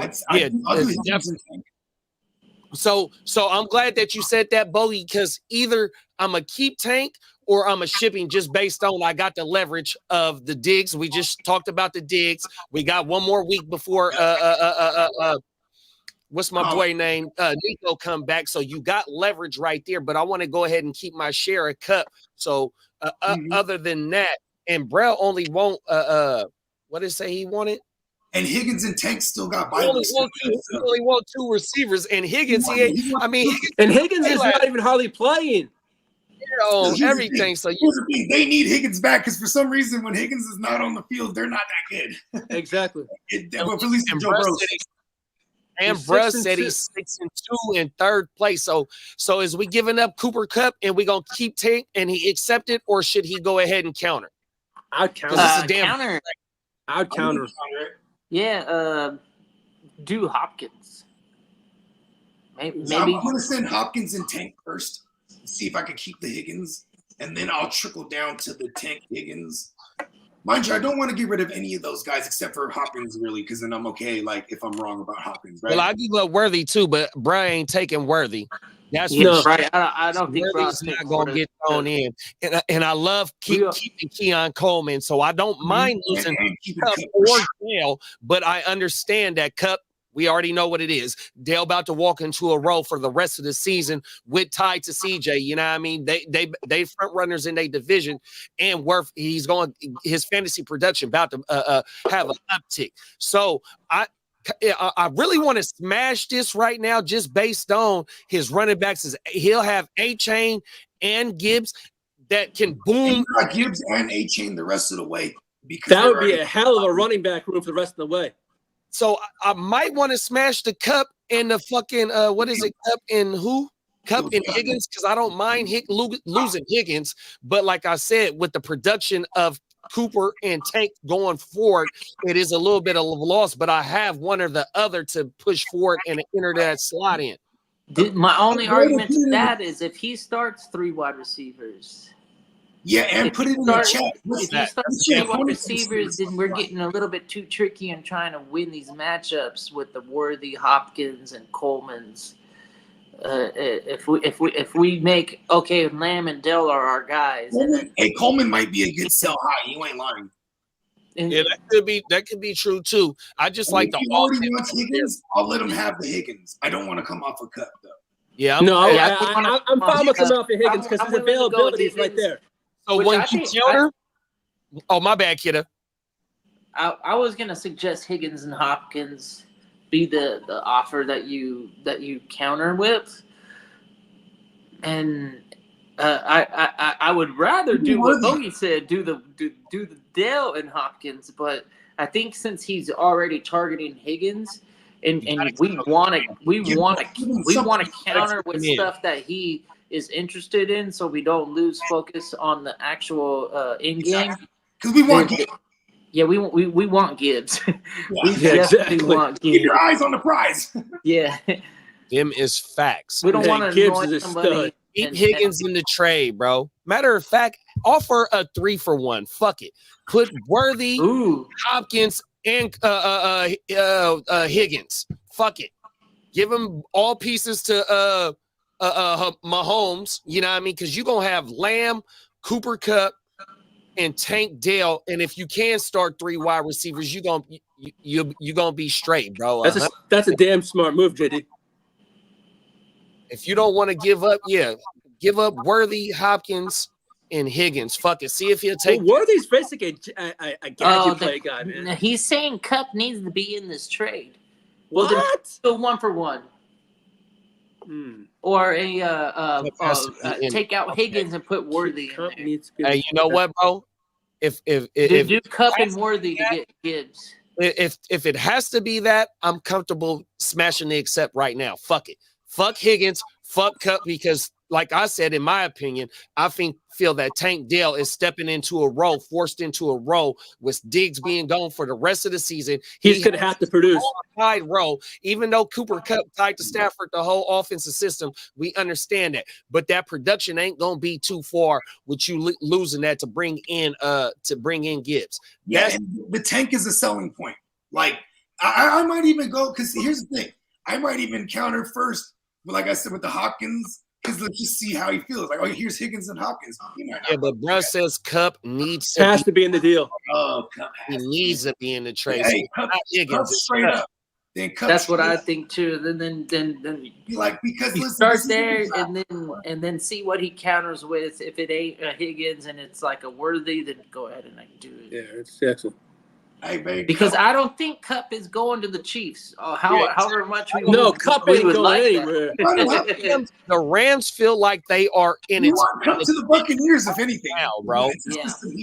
He'll go to a system that he. And I ain't gonna lie, if you feel like that you want Gibbs right now, and like I said, T. Higgins coming off an injury is basically giving up right now. Just for this week, probably is Gibbs for Cooper right there. We don't know what Higgins is going to be going forward. He looking for a contract right now. I don't understand why he's been in and out the lineup 100%. If you feel like you need to get Gibbs right now, you go ahead and counter with, like they said, with the 1-for-1. But like how Bogey said, how Cuzzo Kev is, create a whole new trade. Keep the original trade for the – and then create another one, exactly. Gibbs. Yeah, so don't exactly counter it. Just create another one and send it. So you can keep that other one in the top. That way you got the 50-50 shit, 100%, bro. Yeah. And honestly, I might even just do, if that's the case, Cup for Gibbs. Straight up. You know what I mean? If I'm the Gibbs owner, I ain't doing that, though. See, well, that's where I'm going to go to. 100%. Because you know how I am. I want to make sure they know what I think this is worth. You know what I mean? Yeah. It'll trickle down and be like, all right, Cup and Hopkins. You know what I mean? I can't do the Higgins. And then he fucks around and says, oh, well, and then well, Higgins is hurt right now, but listen, I can wait on him. I'm 6-2. You know what I mean? Yeah. And even the tank at that point, I don't want to come off a tank because just like JD said, he's going to be like, you know, he could have that. Hey man, we got 7 awesome weeks out of the tank last year. Then he got hurt. Maybe his 7 weeks this year is from here on out. You know what I mean? Like they got to get it. Here's my deal. Is like I want to believe that this is a start 3 wide receivers, start 2 running back, and then the tight end, and maybe 1 flex. Yeah. If you have Hubbard, A-Chain, and Chubb, you can juggle those as guys and get your RB2 production. Because right now, A-Chain is a must start, and then Hubbard and Chubb, you can juggle those guys and figure out who's got the better matchup. They're both on teams that aren't really in it to win it, so to say, but they still have to play football. And then losing Cup out of your WR2 for the rest of the season and then replacing him with I ain't giving up Higgins if I have to give up Cup. And like Higgins is a calf. It popped up late last week, so that he was, he didn't play. I mean, if I had to, that'd probably be the original trade. That's why we won't just outright reject that one. I really don't want to pay that much up for Gibbs though. But he is wounded though. He needs a second RB, and in this case, it would be his RB1. You know what I mean? Because it's really he just has the A-Chan and my bad, Parico. Top of the morning, Parico. So with the trade though, so majority say let's go ahead and counter straight up Cup for Gibbs. But if bruh don't accept that and Cup is a mandatory ad, what's the other piece for Big Bro? Probably injured Higgins for me, and I say injured, and they're just because it makes me feel okay coming up off and pause. You know what I mean? Yeah, agreed there.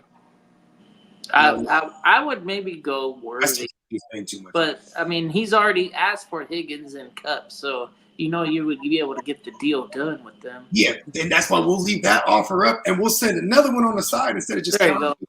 So that's a little veteran. That's a savvy move from a fantasy veteran. Is don't counter, but go back in there and make a whole new trade offer. Yeah, and see if he'll go do the Cup straight up for Gibbs. And you might have a selling point on Gibbs because he did leave the game with an injury, but I think it was out of hand, and Dave Montgomery was just absolutely thrashing. So, you know what I mean? Because he did leave the game, right? I don't remember him coming back. Yeah, you're just gonna have to wait on Worthy and Hopkins to kind of like solidify their role. Like who's the guy over there. And you got Juju coming back probably this week as well. Yeah, and But I do like Coleman. It looks like Amari Cooper. Coleman might have been the biggest beneficiary of the Pooper Scooper. Yeah, it looks like it does. Yeah, because they started getting them on the field at the same time now. And it only took him 4 catches to get him over the century, and I think he scored too. And then the week before, he didn't get over the century, but he did get the score. So that's 2 weeks in a row with scores. Yeah, and when it comes to the Coleman,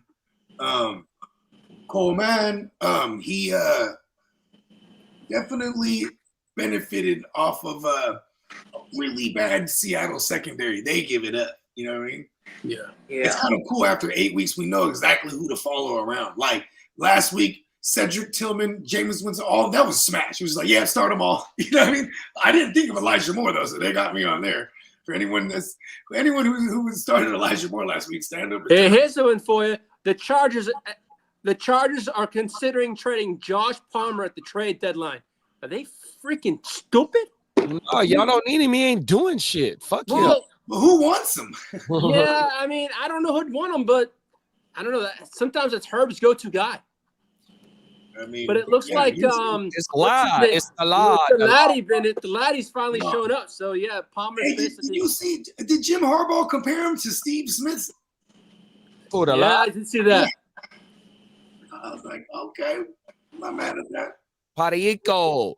And the Giants just said that Danny Dimes is going to remain the quarterback. Yeah, 100%. he hitched his wagon. He hitched his Yeah, man. I just You gotta I go don't down know. with the ship, Captain. going down with this ship. Parico, top of the morning, big bro. My bad for jumping through the comments and whatnot. Hopefully, you still up in this motherfucker so we can answer your Come on now. We got a question in the chat. 100%. Trade Njoku for Russ or Carr plus commit.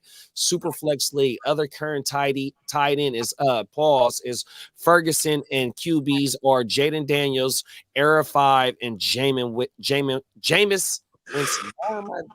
I'm burnt right now. I might stay with Njoku, and I would stay with Njoku too. You got Winston to play in place of Air 5. You know what I mean? Yeah. And maybe even look I would stay on him unless Njoku's moved next week. And the only thing probably why he's a little bit worried about it is because Daniels Rich. Matter of fact, let's talk about the rib cage, big bro. Yeah. Yeah. A rich, more like a poor, if you know what I'm saying. Yeah. Come on now. Rude. Yeah. See, my man Bones right here. See, I just realized how weird it kind of would be if I lift up his shirt to show him his ribs, right? It's kind of weird. Pause. Pause. It's him. Bones right here, right? You know what I'm saying? He got ribs right here. See, ribs is what protects all these vital organs. See that? And when even just breathing hurts. Well, he definitely was out there with zero flat. He's a savage. Got to protect the McRibs. You gotta take the mix. Shout out to the McRib. That's the second time. Damn, that's fucking good. Pause. Let's go. Hey, man, hey, McRib, give me money. I don't even know what Pause. Man, those things used to be so good. And then, like, when they brought them back, I was like, this isn't the same. It tasted like rubber. I think the nostalgia just. Listen, you're blowed every time you see the motherfucker on the menu. You go, oh, wait, it's back. 1993, the Flintstone movie doing the McRibs. Yeah. Oh, Hey, sexy. Hey, John Goodman was like made for that role, huh? Oh, everything. Yeah. So we keeping Njoku, bro, not to bring in Russ or Derek Carr. He's on a bye week right now, so to have him the rest of the way, I guess, and then you bring over Komet, which is not bad. It's not, you know, it's not like Komet is in danger of being moved before this trade deadline, and with DJ Moore having his own little McRib issue, you know what I mean? Maybe Komet gets a little uptick here, so I'm not mad at it. But like he has Jameis and a Commando JD5. Come on now, yeah. I'm gonna stay put. Yeah, I would stay put too. That's a lovely Njoku Winston shot. Like, hey, Winston he's been going to the tight end pause since Tampa Bay. Come on now. Oh yeah, remember? Oh man, what was that? O.J. Howard. Oh yeah, OJ Howard. Yeah, with the Bucks. Yeah. O.J. Howard, one of the best blocking tight ends ever. I was like, remember that year he wasn't catching nothing, and then he was like at a baseball game and he caught a foul ball, and everybody was like, "Come on!" Yeah, for real, I remember that shit. Because I would tell people OJ's out there blocking, man.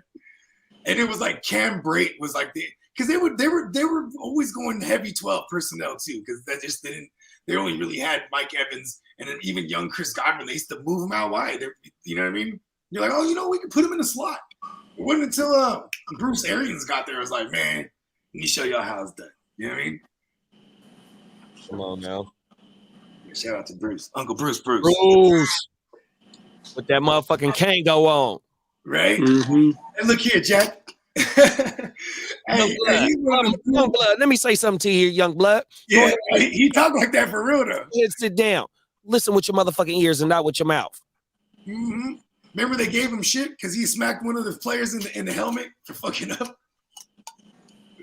That was like 2 years ago. He slapped somebody upside the head. He's like, man, what's wrong with you? But then they're like, oh, you can't go old school on camera. You know what I mean? Go old school. Exactly. They hit him with a fine. He's like, come on. Mr. Bake said, Neighbors and Mostert for Chase in a half PPR. I'm doing it. I'm just wired that way. And he said it's a redraft too. You know what sucks? Why did Neighbors just had a case of the drops last night? Mental lapse. Just he got the El Concusto still. El Concusto residue. Man. And the Travis Scott concert effects. Mm-hmm. Spending a little too much mud. Allegedly. Yeah, whatever.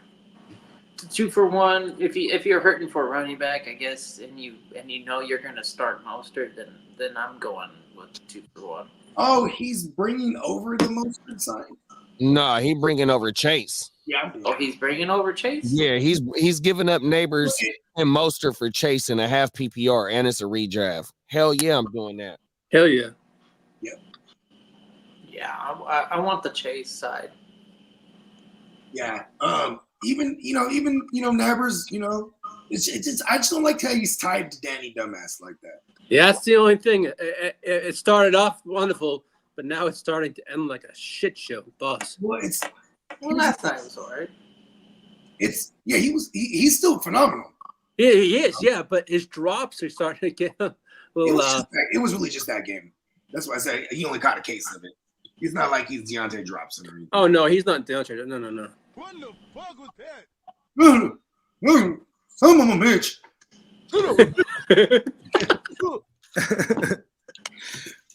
There's some of them, bitch. And here gonna talk about him downstairs. Tino's like, oh, I get it. You need ribs to protect your heart, and you need heart. Yes, miles of it. It's facts. You get it. Like is it Tuesday? It is Tuesday. This is a Popeyes day. Oh, watch this. Why? What's the deal on Popeyes today? That way I can go get some lunch. So they have. Oh, they got the big box going on right now. Oh, that's right. $6 big box. I'm doing that. Big box popping What off. is this, like Two sides. $2.50 for a 2-piece? I think they got a wing, deal today too. All right, I'm driving across you would town. know. That's a little out of my way, but I'm driving across town now. Fuck with Popeyes tough. I still got some Jollibees from the other day. I'm about to fuck that up. Oh, I actually have a whole bunch of leftovers from the Jollibees Mexican was restaurant like last night. 15, 20 miles away. I'd fucking definitely do. Oh, how was that enchilada? I fuck with enchiladas, bro.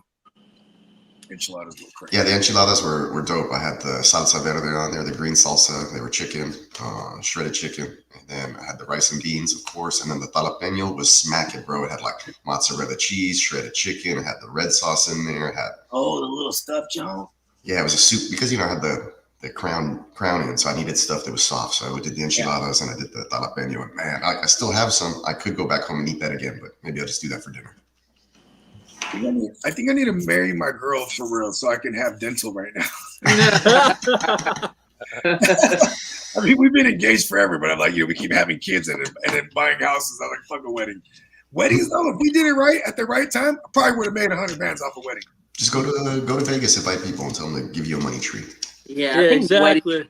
I'm just saying, if I would have did it like 8 years ago when I proposed to her for 2016. Yeah.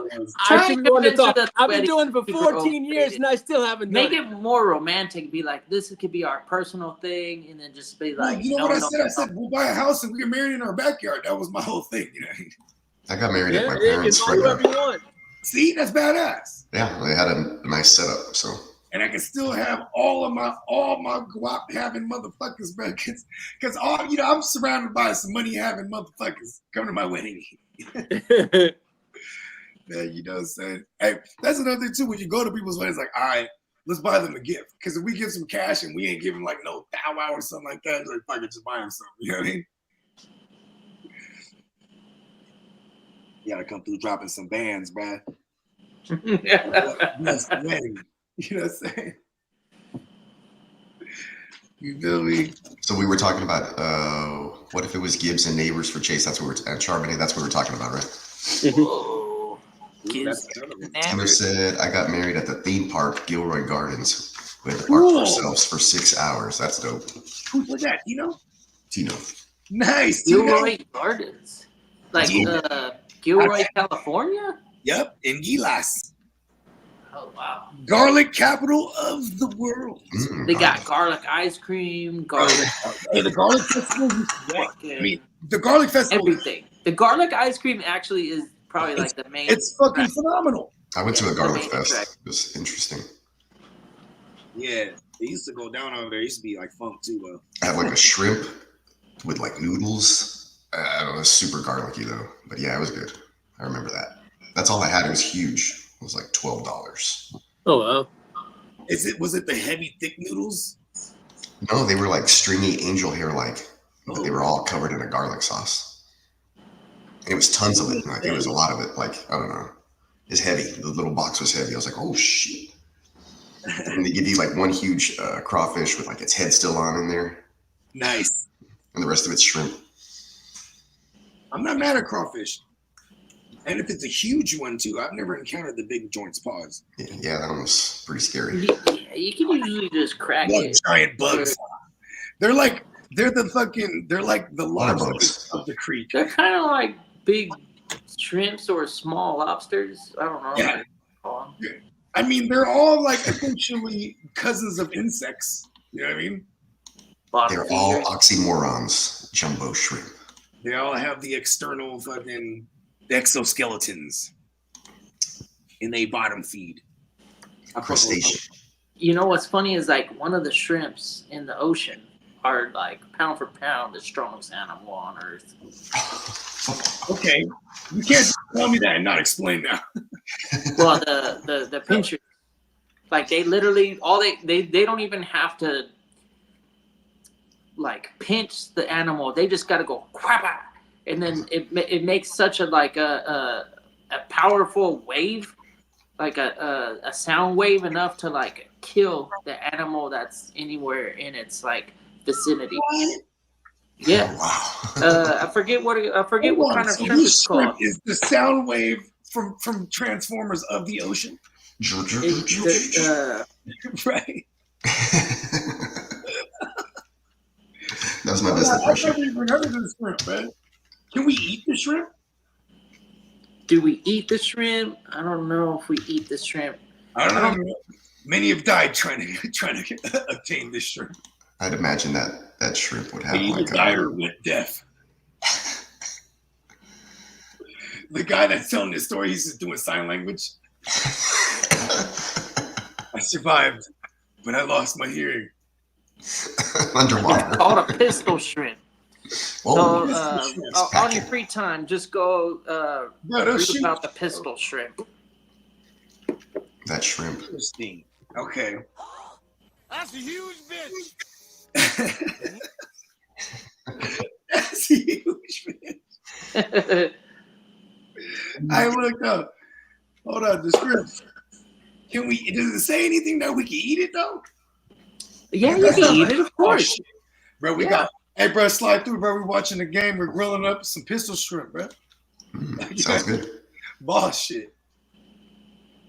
Because you said the strongest in the world. So you mean like maybe because they have like a strong defense system? Yeah, it'll kill an animal like 100 times bigger than it. Damn. It's like if you clap your hands and an elephant just died. That is wild. Shrimp is fucking octopi. They're trippy. Because they'll just. Bakes. I'm not a shrimp. I'm a king prawn. Right? I forgot they were called prawns. Prawns go crazy, bro. For the Butterfly first time, tiger. the first time I saw that in the ocean. They are so loud they interfere with underwater communication used in submarines. what? It was once believed that these animals Submarine. make their loud sound by snapping their claws together, but it's now known that they create an explosively loud bubble. One of the pistol shrimp's claws is larger than the other. The large claw is used for making this bubble. It locks into place, allowing water into a chamber. When the claw is closed, water is pushed out so fast a bubble is formed. When this bubble pops, a sound louder than a gunshot is produced. Oh shit! It also produces light and heat approximately equivalent to the surface. Motherfucker's Super Saiyan. Anyone who hears a popcorn-like sound underwater is likely experiencing the sounds produced by pistol shrimp. Thankfully for us, Oh, it's not just a clever name. no, they can't harm us. On average, these shrimp only reach about 2 inches in length. Their prey, however, are highly susceptible to this bubble blast. Pistol shrimp target small fish, crustaceans, worms, and mollusks for their meals. Wow. They may also eat algae, though this has only been observed in labs. So they're Predators herbivores. to pistol shrimp include large fish who are unaffected by their snap. If a predator tears off a pistol shrimp's snapping claw, the shrimp can detach this limb and live to fight another day. There are to a new snapping claw. So pistol shrimp are ambidextrous by default. Male and female pistol shrimp can be told apart by their snapping claw's size. Females have slightly smaller claws. This isn't an issue, however, because these shrimp are monogamous. Pistol shrimp form mating pairs and defend a territory together. Their claws can help dig a burrow as well as warn intruders from their land. We learned This some monogamous things. setup is beneficial because it provides the male more opportunities to mate, and the female protection during her vulnerable breeding stage. Like all arthropods, pistol shrimp molt their exoskeleton. Right after this, they are soft and prone to predation. This is also when the female pistol shrimp is ready to mate. While she is squishy, her mate can keep her safe, but he also gets to pass on his genes. Pistol shrimp may have just a handful to hundreds of eggs. In the case of the big claw snapping shrimp, these take about a month to hatch into larvae. The larvae undergo 2 to 3 instars, or molts, over the course of about a week before taking on their adult shape and becoming independent. Pistol shrimp live a few years in the wild. Yeah, because they can't nobody Found find them. in tropical and temperate marine waters throughout the world. Some species have high salinity tolerance, so they can be found in low salinity water like estuaries and the mouths of rivers.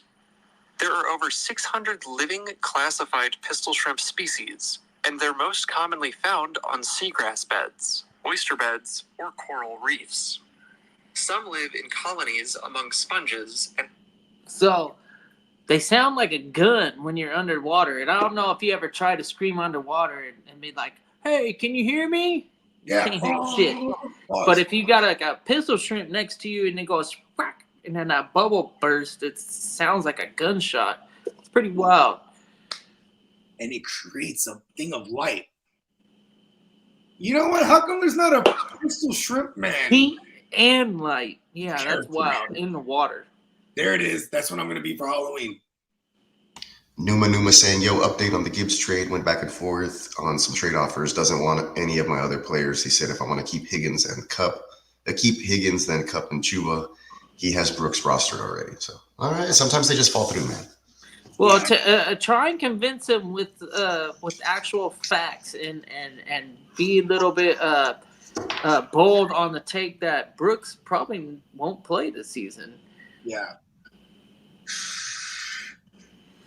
Yeah, he's trying What he's trying to do is convince you. It's like, oh, I got Brooks and you have Chuba. Ha ha ha. I'm gonna win that fucking matchup. I'm like, I don't know though. Like Brooks might not even play.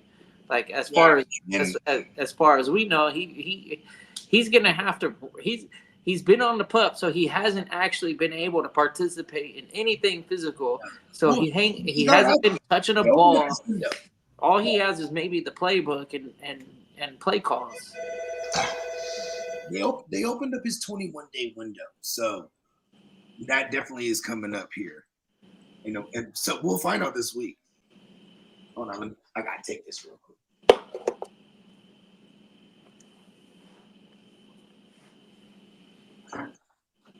Did you already go through this already with the update?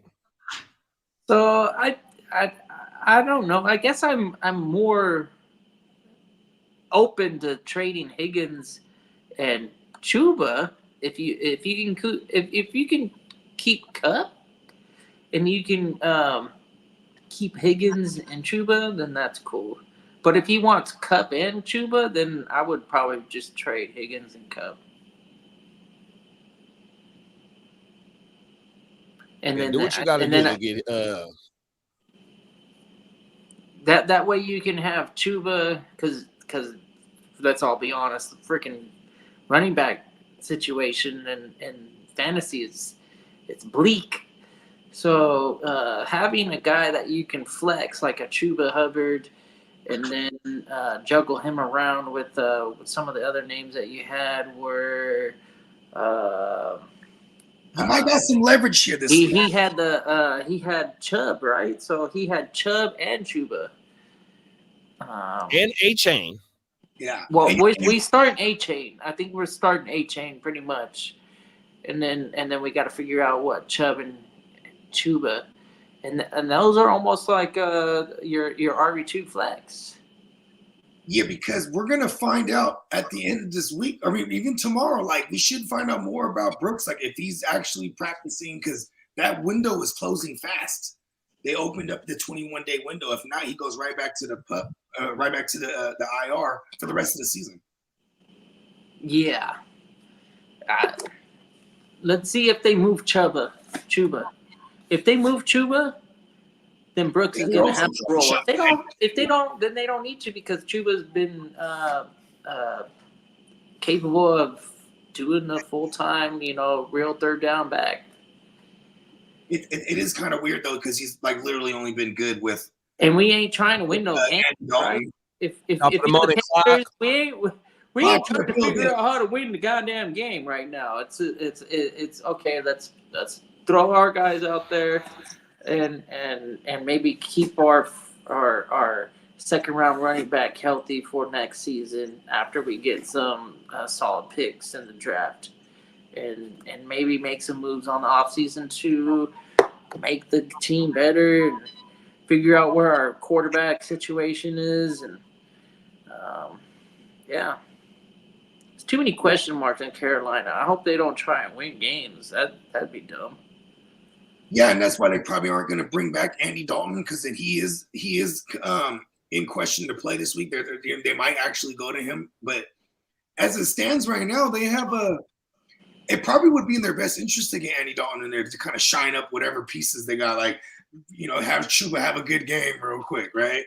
Yeah, Chuba's only had good games with Dalton under center, and then even with Bryce Young back in the mix last week. It was Miles Sanders who actually got a couple targets out of the backfield, and he kind of did a little bit of work because they're trying to move him too. That's another one of those guys. But no, nobody wants Miles Sanders like that. Even Chuba, I'm like, I could see Green Bay getting one of these guys just to have as a backup and for depth. You know what I mean? So stay put. This is the update, right? Yeah. I'm still trying to get Gibbs, but if you wait for now, because he already came back and said that the dude was like, he's playing hard, but he's like, I got Brooks, woo, woo, woo, you know what I mean? So I'll wait and watch him because I don't think Brooks plays, and if I'm wrong, I'm okay with it. I'm okay with being wrong, but this is why that guy thinks he has leverage because the moment Brooks doesn't play this week, that window's closing, you know what I mean? So you might have some leverage here, you know what I mean? 100%. Chase said, now this is some Animal Planet shit. I was thinking 2 Persol is them boys killer makes sense. 100%. Oh, everything. 2 Persol. Them is fast. Them boys killer. Ricky. Come on now. Yeah, man, he was slick.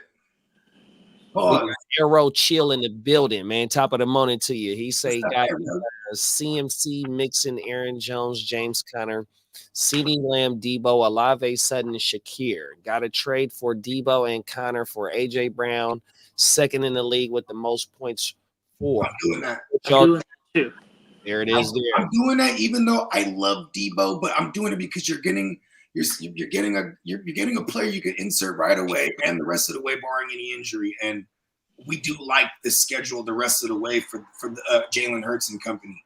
They got a really soft schedule as far as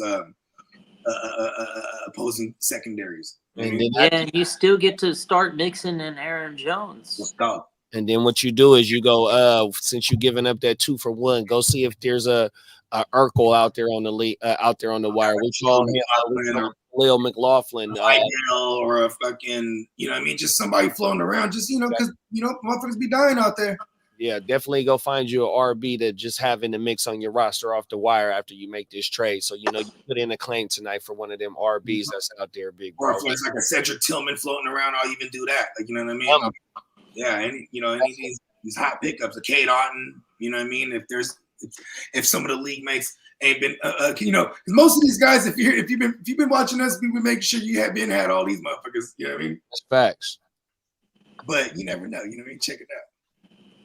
Come on now. Let's see. I would rock your roster. You 6-2. Else will get desperate. 100%. There you go. And sometimes if you're shopping with somebody and they a 5-3 or a 6-2 or sitting at 500, you know what I mean? It's you might not go as far as you would want in the conversation versus like if you go somebody who's 3-5 right now, who's like then the record already tells us that they're viable to do a little more desperate shit. You know what I mean?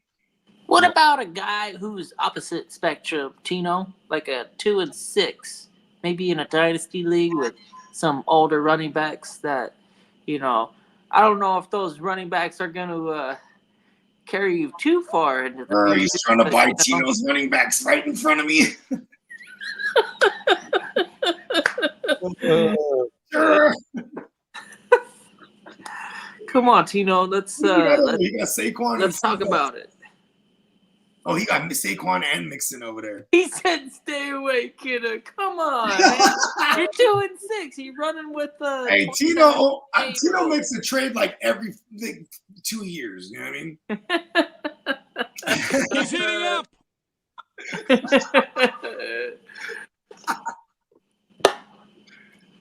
It was a valiant effort. You couldn't beat Steamboat, though? Come on. What's wrong with you? Feeding into the diamond status. Even though there ain't none in the sleeper. Dies on his shield. Well, tell you, it ain't a bad move to move off of some older running backs. I'm just saying. I moved off of CMC and I was able to get Bo Nix plus, so I feel okay about it. It was moving off of CMC. Oh, I thought you said Goff and CMC. Okay, off of CMC. Yeah, I remember that trade. Yeah, I think it worked out for you. Superflex Dynasty. This is the time of year though, where some of those players. But see, Tino's not. Tino's he doesn't, even if he looks at 2-6. Tino's not like, oh my god, it's all over. You know what I mean? You could have the first overall pick next year. In a dynasty that respectably, we're all hitters in this one. Mm-hmm. Having the first overall is that might net you even more than a Mixon or a Saquon. Let's just be honest. It's also like for Tino's team specifically, if he has the elder statesman at QB, so I could see him, prioritizing a QB perhaps. in this upcoming rookie draft, Ain't which this- seems I like mean- far away from now. But look at us, we're already in week fucking 9. Shit's been flying. Yeah, you ain't lying. This shit have been flying, bro. Yeah, you know, like I always call we simply have the what is it, the 14-week season, right? Ever since we've had that, I'm over here. Look, every time after week 8, because that's the checkpoint right there. You know, you might have teams that go to 4-4. You know, you might have some teams that were 3-4 and now they're 3-5. Right? You might have had some undefeateds like I did that finally fell. And you know what I mean? Then you might have some I mean, you know, there's plenty of different situations, you know, but Dynasty is fun when you look across the landscape, because then you can start seeing who don't want to win no more. You know what I mean? And you just look at your schedule and be like, okay, cool. I'm playing some of those guys. You know what I mean? Like, right? Because then they don't want to win. They're trying to, you know what I mean? They're 2-6 and they're like, screw this. I'm trying to get the highest pick. You know what I mean? Facts. I'm all about it. Because I'm always trying to win. Fuck that. I'll never have picks anyway. I have no choice but to go out there and die valiantly or be the champion somehow, some way.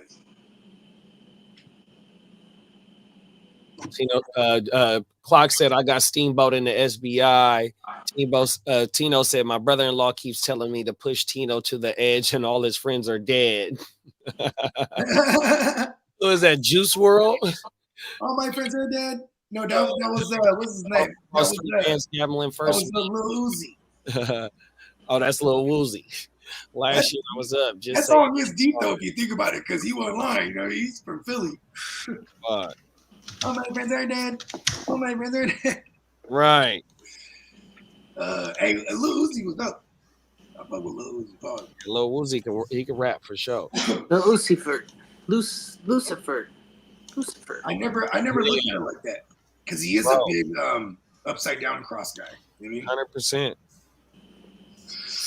Yeah, remember Offsetting them? It's funny because they got all Christian. We don't fuck with that shit. You know, you got all that upside down cross shit. And I'm like, They had Lil Uzi on I it. thought you're a poster child for Christianity, because motherfucking all your music is about like demon shit. Like, You know, ever since Takeoff, I don't know what anybody has done.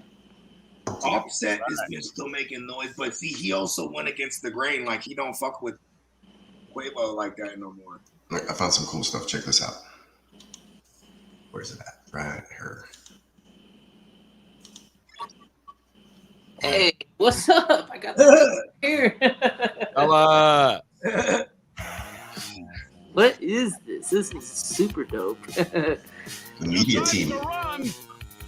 Oh, this was this week, wasn't it? Yeah.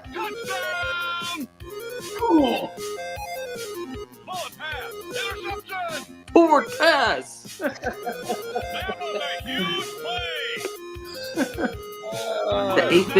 8-bit song right here.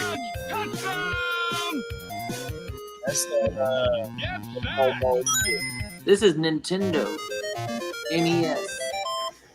It Dope. had to have been Super, maybe. Shout out to fucking No, that Tech. wasn't Nintendo. That's not even Super Nintendo or Sega. Yeah. That's straight up like regular Nintendo. This is arcade. Facts. That shit too clean, bruh. Media team. Killing it. Let's go. Yeah. Oh yeah, that's is that Sam and them? Oh no, never mind. Their shit is called Media. That's why Nah, it's just I confused. forget who the head of the graphics design is. It's some Mexicano dude they hired this year. He's badass. Right. Very fuego. Fuego. Looks like Tecmo Bowl. Yeah. Hey, Tecmo Bowl was the shit. Facts. Like, even in the arcade, It's facts. like that, they had a Tecmo Bowl right at the golf right around the bend from where the Mortal Kombat's and the Street Fighters were. So why you just waiting? I'm like, fuck, I'm gonna play Tecmo Bowl. You know what I mean? And then you gotta always check on your fucking coin. You know what I'm saying? Hey, at least Golfland back in the day, they had the little thing where it had the like 1 through 8 or whatever it was, and then the little slots. Pause. You can put your coin there, your token or whatever. So you know, hey, hold on, I'm 6, bro. Fuck. You know, go pull your 7. Put the motherfuckers right up on the screen on the glass. Put your quarters on the glass. Hold on, though, man. They started having the organized ones the way it'd be on the glass, but it's the little things with inserts and numbered. Oh, I don't think I've seen them joints. And there it is. Stephon Diggs has a torn ACL. Yeah.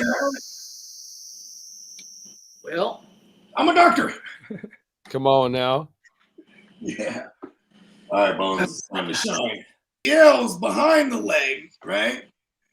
Oh no, hold on. Bones trying to. All right. So the PCL, see, it prevents the leg from bending this way.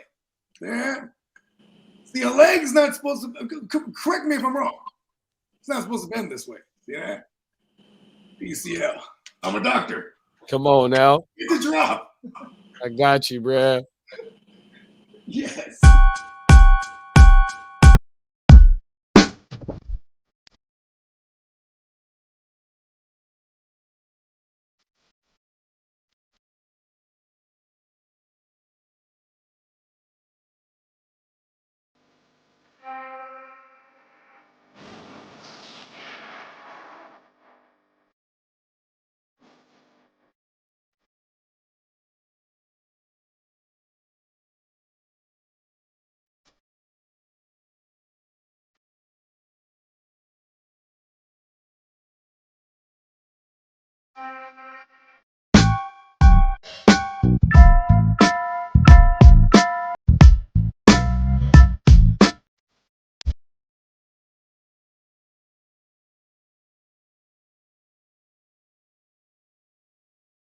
And that segment of Dr. Bogey Hauser was brought to you by Neo Peanut. My fault. No, we do it. Oh, that was clean. See? It's right back on track. See that? Look at that. Oh, now 100% shot. and the Colts are indeed .com. benching it.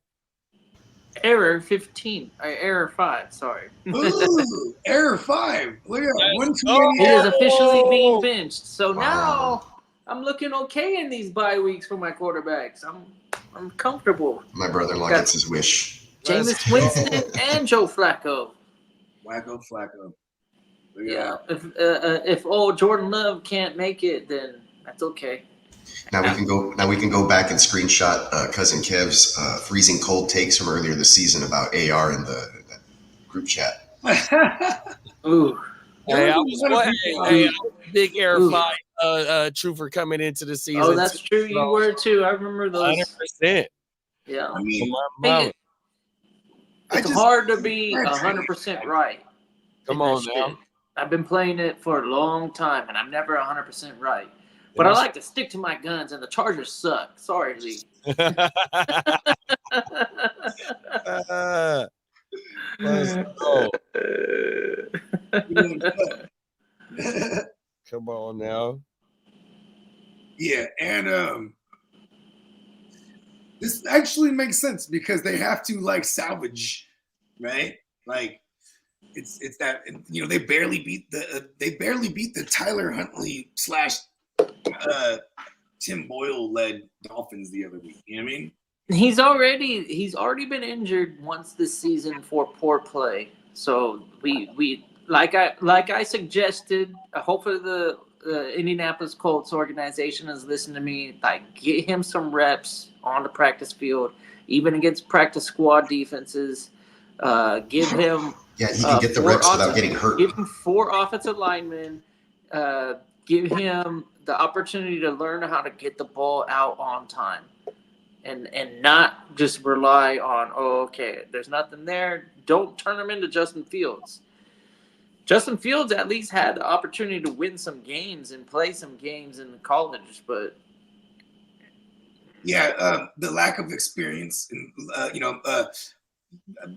I need like a couple dozen starts at minimum. Like when you're one of those guys that, like, even who else was like that? Trey Lance, and who else? Carson Wentz.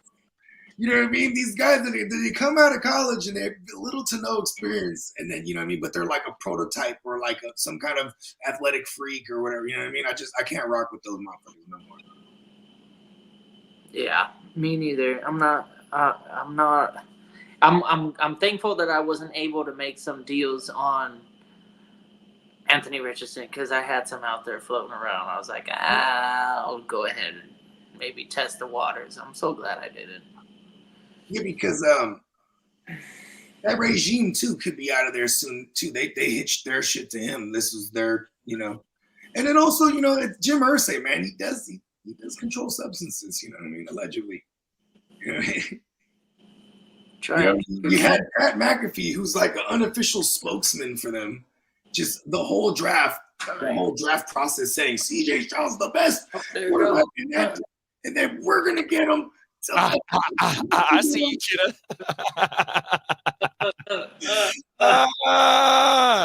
I'm telling you, it's the jug machine, bro. You gotta do throw your head down. That's badass. Hey. It's the app. If all of y'all haven't checked out the guest app on Sleeper, this is the result. You get some imaginary cameraman behind the scenes, Real life production. yeah. And it allows me to hear drops from Peacock. Finally, that's another benefit of it. Because beforehand, I would have never heard that. I'd just been silence. The Deontay Johnson drop. Oh, my mama. Yeah, man. Shout out to StreamYard, man. They got us in this motherfucker cooking, man. 100%. You know what I mean? Yeah, they've been reliable. 100%. They make it real easy for us to give y'all this content every motherfucking day. 100%. Them is fast. Imagine if we were using Zoom right now, that shit probably would have crashed. Fuck Zoom. Oh, everything. I remember the early days of the pandemic where some of us was using Zoom to do content. Oh my mama, that shit was bootsier than a motherfucker. Matter of fact, the Heart to Start, we got we use Zoom for some of our earlier content on our channel, bro. 100%. I think Zoom gives you the opportunity to get more than what's our account? We can get 8 or less or something. I think it's 10. 10? Up to 10, yeah. Okay. I feel like some Zoom meetings is like. It depends on, like if you have the business package, you can do like up to 100 or something crazy. But that's wild. Yeah, you ain't lying. Yeah, and I don't know if Zoom, they might do it now, but when we was using Zoom, it didn't allow us to broadcast to other platforms. It just allowed you to pre-record that shit and then upload that shit. I don't know if you can went live. I forgot. Yeah. We ain't used that shit in so long. Fuck Zoom. Oh shit, he said Zoom. I use it for work like all the time. Yep.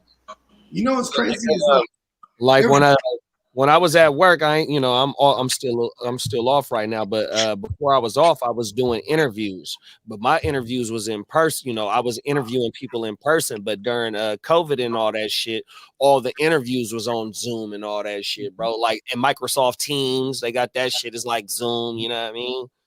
Yeah, when my girl was applying to all kind of joints out here, when we were still in the Bay, so it was always on Zoom. And I told her, I said, look, when you click backstage, when you click in, they can see you already before they bring you in. So like, don't be for dangling back there. And I was like, you want to show up early if they say, hey, you know what I mean? Because they're looking for that, right? Like, hey, look, you showing up early for the Zoom thing. Yeah, my motto is at work, you got to be about between 30 and 15 minutes early, bro. That's on time. There you go. Then you on time. 100%. Yeah, because you still got to set up and shit too, right? Like, you know what I mean? It's like, 100%. Yeah, pull up and you know what I mean? Come on.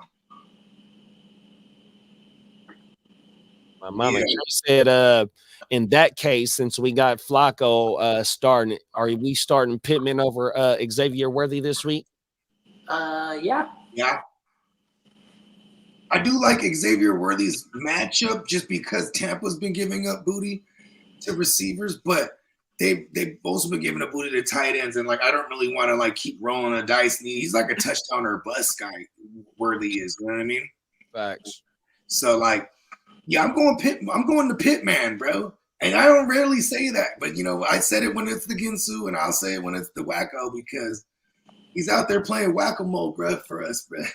And you know who he got to get the ball That's the cool part. He knows that his days in the NFL are limited, so he's not taking any second for granted. He's trying to go out there. He got to the playoffs last year off the Kizak. I'm telling you, he's seriously trying to win games and do things for his football team to win. If they would have won last week, they would have been tied in the division. Yeah, they're a game and a half out. That's why they're making this move now. They're like red, and for fantasy's sake, right? Like for the Texans, because if they were to just outright run away with it, we would have to worry about them perhaps resting guys. Like, you know what I mean? I mean, I know it's been a little different because we have that 18th game. It's an 18-week season because of 17-week season. I mean, you know what I mean? But still possible. So, you know what I mean? For fantasy's sake, you know what I mean? A little close race. Mark Folkman, he's a regular around here. Top of the morning, bro. He said Joe Flacco, Sam Darnold, or Matthew Stafford this week. It'd be Stafford. Who the Colts got? It'd be Staffy, then Darnold, and then Flacco in that order for me. Oh yeah, Darnold. So Colts and Minnesota, they play each other on Sunday night. Mm-hmm. The Colts that's a phenomenal matchup for Darnold, but I'm going to play Staffy, bro, because Staffy's matchup proof when he got his weapons. Seattle, and they're in Seattle this week. Oh yeah, shoot it out. LA is, yep. That means gonna be a lot of silent counts. It's a lot of quick outs. They know what to do over there in Seattle. The Seahawks and the Rams for that matter. It's the gang. I forgot. Come on now. Said Cam got primetime coverage. Bruh, oil change for my 189 for my car. Bruh, oil change 189 for my wife's car. LOL, my Tahoe is only $80. How does that work? Them is facts. I know my Tahoe takes more oil. Hey, does that shit take that Dex Cool? You got? Oh no, that's antifreeze. Excuse me. The Dex Cool is antifreeze, but I'm pretty sure your shit takes Dex Cool. And that's the thing too, though, because when depending on the place you go to, right, they're gonna charge you per thing of oil they put in there, right? So it's just like, and they're gonna ask you if you want that synthetic. If you're over 100,000 miles on that moment, hey, I got the synthetic. It's $17 per quart, man. Fuck you. But give me the conventional right now, bro. Yeah, I do full synthetic, and then I go in for an oil change, and they're like, "You're not even due yet. You can ride it another 1,500 miles." I'm like, "All right, later. I'll be back in 3 months." You can get 7,000 miles out of it. Between 5 and 7,000 miles out of the synthetic. Yeah, you can. You damn straight you can. As long as you're not driving for like 3 hours consecutively every day. Yeah, that oil ain't gonna burn off.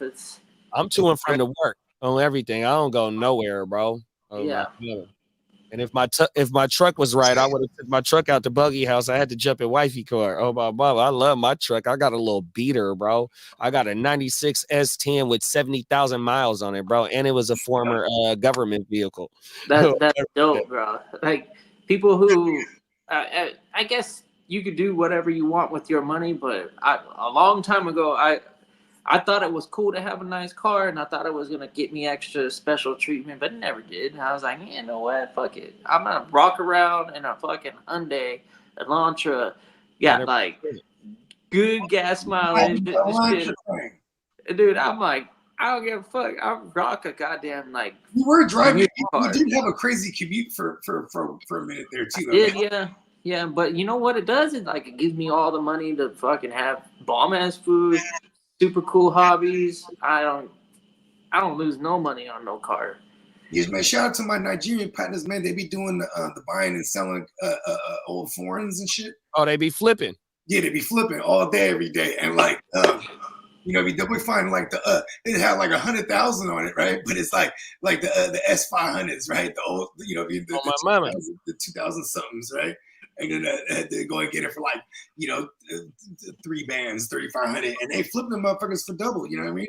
100%, bro. They're just doing this shit all day, every day.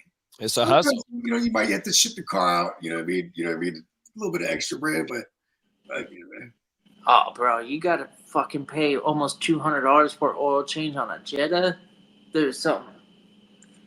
Well, the Beamer's beam, the Jet is jet, and the caddies keep on dipping. And The Jetta costs I'm in the $200. old school pie flipping.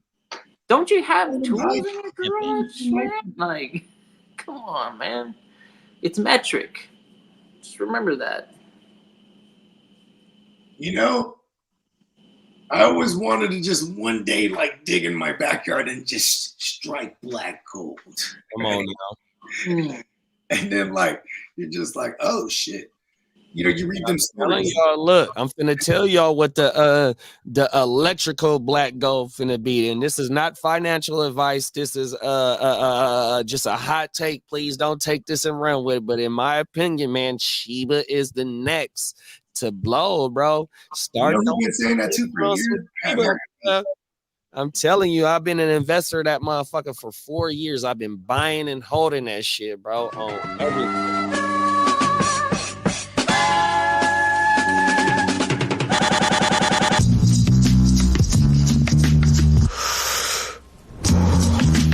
Dripping off the beat, kinda dripping off the meat grinder. He's niner, pimping, Get the stripping, fuck fuck, out he's of minor. here. Kinda with a neat kinda. Shout out to Freezy Fantasy, 10-man PPR, Amon Ra, James Conner for Saquon, and Mike Evans. I'm 5-3, and my other receivers are Jamar, the Scottish Slide, Terry McLaurin, and Jay Reed, Aiden Reed. Yeah, let us know who your other running backs is, because I don't know if I want to give up Amon Ra to bring in Saquon, because I like what James Conner is bringing, even though James Conner is known for getting hurt at some point in the season. But you have a good running back spot with James Conner to pair to continue with Amon Ra, Jamar, and Terry. Try and maybe ship out Reed. And you bringing in Mike Evans, you know what I mean? How many more weeks is we going to see Mike Evans gone for? I'm not comfortable with giving up Amon Ra 100%, bro. Mike Evans isn't going to be useful for at least a little while. Maybe to give yourself some insurance at the running back position, go for a running back and then keep your Amon Ra. You know, don't worry about Saquon, but go out there and try and get some insurance. You know what I mean? Yes. Like run Connor, like JD said. Like this guy's a fucking. He's got Eric Henry. Woo, okay. Rob. So let's just inform you that RB2 is probably the least valuable position on your squad. I'd much rather have pieces in the wide receiver room to make up for injuries and solidify the WR2, WR3 flex situations that you need to have in order to win the championship. We're trying to win championships.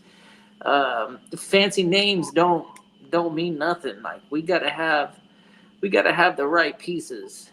Fancy names is also like as much as it looks good on paper, it's still matchup based. When you get this far into the season, you know who's going to produce just by matchups. And running back is an easier fill in, especially on a 10-team league. I'm keeping strength at the wide receiver position. I'm not tripping on the Saquon. Saquon could get hurt, and then what is it going to be like? Go get his backup. What's his name? The white boy, and then Shipley, and then go get Benson. If they're still floating out there, now you got the backups to both of those guys, and then when one of them gets hurt because they both have that type of history, then you got the plug-in.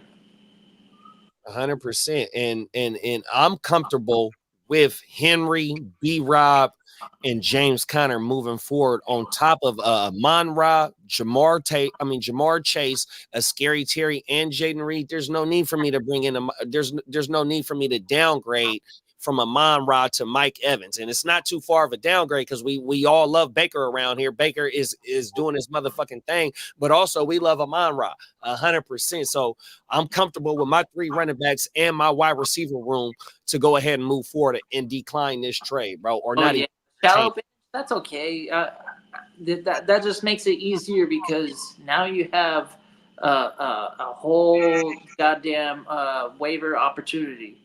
Like there's definitely pieces out on the waivers, whether it be Tyrone Tracy or Nick Chubb maybe, and like guys that are out there like Mostert, like running back 2 is an easy position to fill throughout anytime in the season because you never know when one of these guys are going to get hurt and all of a sudden their backup is the guy to have, and you go out there, you make a waiver claim. Yeah, he said we only have 4 bench spots, unfortunately, so it's hard for him to keep a cup. That's the only thing. Let's keep our wide receiver room like deep. Yeah, stay put, bro. I would say stay put for sure. We got Chicken Goat in the building. Top of the morning, Chicken Goat. Jaden Daniels, Breece Hall, Saquon, Kamara, Pacheco, Jettis, Tyreek, Evan Ingram. I have Addison and Tyrone Tracy on the bench. Should I trade Pacheco for a good wide receiver? If so, what wide receivers could I get for? Can I get 12-man PPR? It's really hard because we don't even know when he's due to be back. And you don't have Kareem Hunt. If you had Kareem Hunt and Pacheco, it'd be a whole lot easier to move. You know what I mean? So if we get the news here, say coming in the next week, come Monday or Tuesday, that Pacheco about to get fired up, it draws to fucking Hunt's value down. But if you had Hunt and the longer the wait on Pacheco, then you win, and somebody would love to accept the Pacheco and the Hunt move. That way they feel like, oh, okay, I got my Geico insurance. But you only having Pacheco is going to be kind of hard. So you might have to give up another piece to go ahead and upgrade your wide receiver room. But with Jettis and Tyreek, but you got Addison, yeah, that's not too bad. I mean, you know, it's kind of Tyrone Tracy might be able to be flipped at a higher value than. You might buy him right. You might buy him right now too because he's gonna miss this game. So he's trying to flip him. He's got 2 injured running backs, Tracy and Pacheco, and he's trying to get one of. I think he would be open to getting rid of Tracy if he came up on a wide receiver because 100%. He's already got Breece, Saquon, and Kamara and Pacheco, and then he only has Jettis and Tyreek. And then where is Tyreek in the broader? I do like because we have intentions of getting to the promised land, week 17, the big chipper, right? And they play Cleveland. On paper, that's a great matchup, even though they're going to be in Cleveland and the weather. During that time of year, and 2 is not the greatest in the cold. It's still like the Cleveland sucks against. But let's keep in mind we got Breece, Saquon, and Kamara. So I'm willing to get rid of Pacheco or Tracy. 100%. And then let's get a wide receiver. What kind of wide receiver can we get? Ladd McConkey. See if the Ladd McConkey guy needs a running back. Terry McLaurin. You got Jaden Daniels trying to Terry McLaurin, bro. The Scottish. Go after all the lads. The Scottish squad. Let's get all the Scots. Trade Tyrone Tracy and Pacheco and get both of them. Yes, the lads. I got some waiver decisions to make. Mostert and McConkey are out there. So is Cedric Tillman. Could be dropping guys like Jordan Mason and Tua just to pick them up. And McConkey's just floating out there, yeah. Getting McConkey and Tillman. I might even spend the rest of it. I really need another running back though. With Mason gone, I'm gonna have to go after Mostert, I think, to replace Mason. Yeah, I'm good with that. Because I don't want to start Tyler Algier as my RB2. And the Miami Dolphins, they don't want to give the workload to Achane. They're gonna find a way to make him productive, but they're not gonna give him 50+ carries. So Mostert is gonna see a lot of the first and second down work. I just gotta figure out how much fab to spend. would Hey, we shout out to Freezy Fantasy and shout out to Chicken Goats, man. It's my first time seeing y'all up in here, man. If you're fucking with the content, man, please throw a thumbs up, man, and subscribe, man. 100%. Man, it's 4 channels that's part of the conglomerate, motherfucker, 100%, man. So if you can't find all 4 channels, man, stay tuned to the giveaway. 100%. We got an autographed McBride, Trey McBride football giveaway coming up. 100%. So man, get locked in, stay rocking with us. We fire this bitch up live every fucking day, bro. We got 2 specialty shows on deck right now. More specialty shows coming out. Shout out to the H-Town Huddle on Wednesdays. Shout out to Spencer the I don't Green. even want to put my fingerprints on it. It's so official, but it's in there. 100%. It's in that bitch, boy. In the magic. Oh shit, we got the that's right, we got the Trey McBride and the new red Breezy. Oh my mama, man. So stay behind door number 1. 100%. And Chicken Goat is I'm definitely stacked at RB. Had Godwin. Just need one more wide receiver to feel safe just in case of another. Man, hey, Godwin going down is just like, hey, you know what I'm saying? Survival of the healthiest, man. Depth is importante. You feel me? Yeah. Tino got a good damn offer for you. Pacheco and Tracy, maybe go attack the Waddle owner. Oh, but he got Tyreek though. I'm not. How about this? Fuck Waddle, go after Neighbors. You might be able to do a Pacheco for Waddle, bro. Just right now, even with Pacheco. I would be more excited about Malik Neighbors over Jalen Waddle. Just because I know that the Malik Neighbors is going to be almost force-fed no matter what quarterback is playing for the Giants. They're going to figure out a way to get him. They're going to keep rolling out Danny Dimes. 10, 12 fucking, yeah. Well, there was one instance where the coach and the quarterback come face to face, and the quarterback walks away to go. What you want to do? Pause. There was a Drew Lock. There was a couple Drew Lock moments where people were going, "Okay, we got to see what Drew Lock is all about." Like, there's no the pride of Kansas City. As much as I hate it at this point, it's like, what do we have to go off of? What the only thing that we know, Danny Dumbass is a 26 and almost like 50 loss guy now. Damn, it's not even good. He's 1 win, 2 loss. He finally has a defense this last couple years when they're healthy. I mean, but they can't stop the run though because they're so fixated on rushing the passer. Oh, never mind.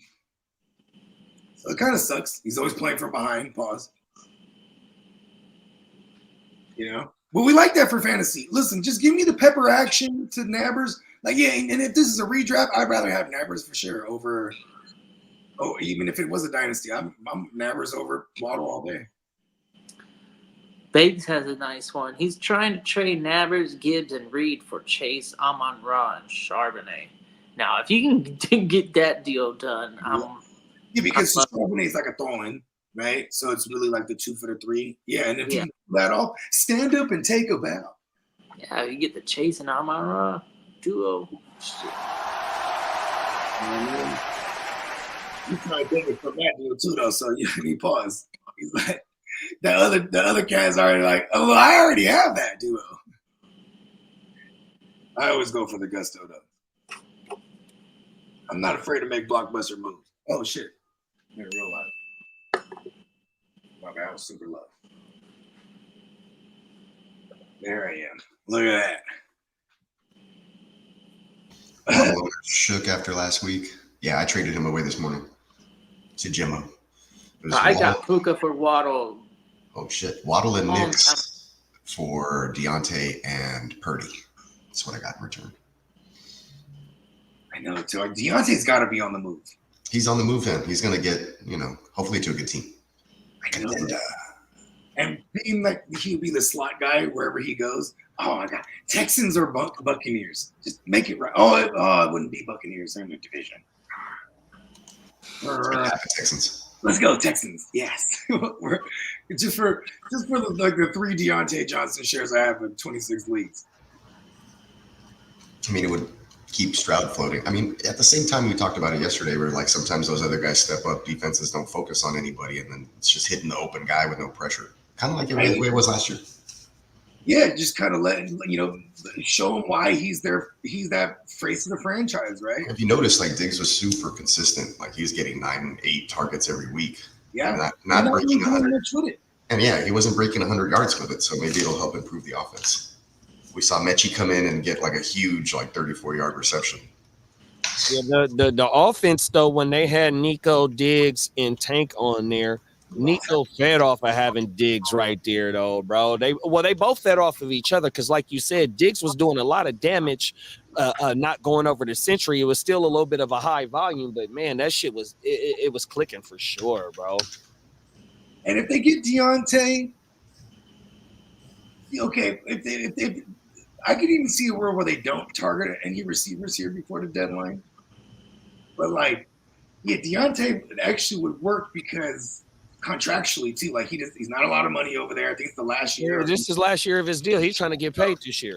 Exactly. So, there's a lot of incentive for him to go to a good situation and be like, oh, I'm not that banged up. You know what I mean? But that's an issue too. I mean, it's the same thing with the Devontae Adams hamstring a few weeks ago. It's the same shit. They don't want him. They don't want to pay him. Go ahead. Let's try and get some type of asset going into next year's draft. 100%. Let's get what we can get for him right now. Sit his ass so he don't injure himself. Jacoby Myers. If they traded for Jacoby Myers, the Texans or the Buccaneers, I'm not mad at that because he could play out wide, but he is. Myers is a dog, bro. Yeah, and he's gritty. He'll play in the slot. Like that's where he was the black Julian Edelman, I used to call him when he was with. Because he's a former quarterback as well. He's just taller and a little bit bigger paws than Edelman. Yeah, and he was killing it out of the slot. You know what I mean? No. Yeah, because why wouldn't the Raiders want to do that, right? Like it's a contract done. I think everybody's on the block except for Max. Max ain't going nowhere. Yeah, and Brock. And Brock, right. Yeah, everybody else is, they you know what I mean? They are not tripping. And then you can safely roll out the Ginsu and be like, and still secure like a high pick. Oh yeah, they're done. They're top 5. They're Shador. They're the boy from Texas. My boy Cam Ward. Shout out to the Hurricanes. Them all quarterbacks right now. Oh my mouth. Derek Carr was 10 years ago, huh? Who? Derek Carr, 2014 class. Was that it? I'm burnt right now. I can't even tell you, bro. I can pull it up though. Yeah, because Derek Carr or David Carr? QB. Derek Carr. Derek Carr. That's like their last successful QB, right? For the Raiders, quote unquote. They've been kind of mixed. Yeah, what was it? They've been. Yeah. Oh, he came in 2014, big bro. Okay, so 10 years ago, now they have an opportunity to get one. This is a good class for them to attack too. Yes, because they missed out on Mahomes. The story is that Sean Payton wanted Mahomes, and fucking Andy Reid traded up and beat his ass out of getting Mahomes. Pause. Yeah, they traded up right in front of him. I think it was. Something like that. Or like and they traded with Chicago. I think it was Chicago that gave him up or gave up that pick. Because they had that other pick. Oh, it was the Browns. It was the Browns that gave up. Oh, okay, gave up the pick. I thought it was Chicago that gave up the pick. Okay. Browns. If I remember correctly. But they definitely jumped in front of because the Browns always have multiple joints. At least I didn't buy a Diggs jersey because he's going to be a free agent. Lotto's on their shit this week. I ain't lying. Baltimore Ravens, that's a nice one. Here we go. We got the used to the street. I know you ain't on the goddamn channel, but let's do the drop, and you can come with it.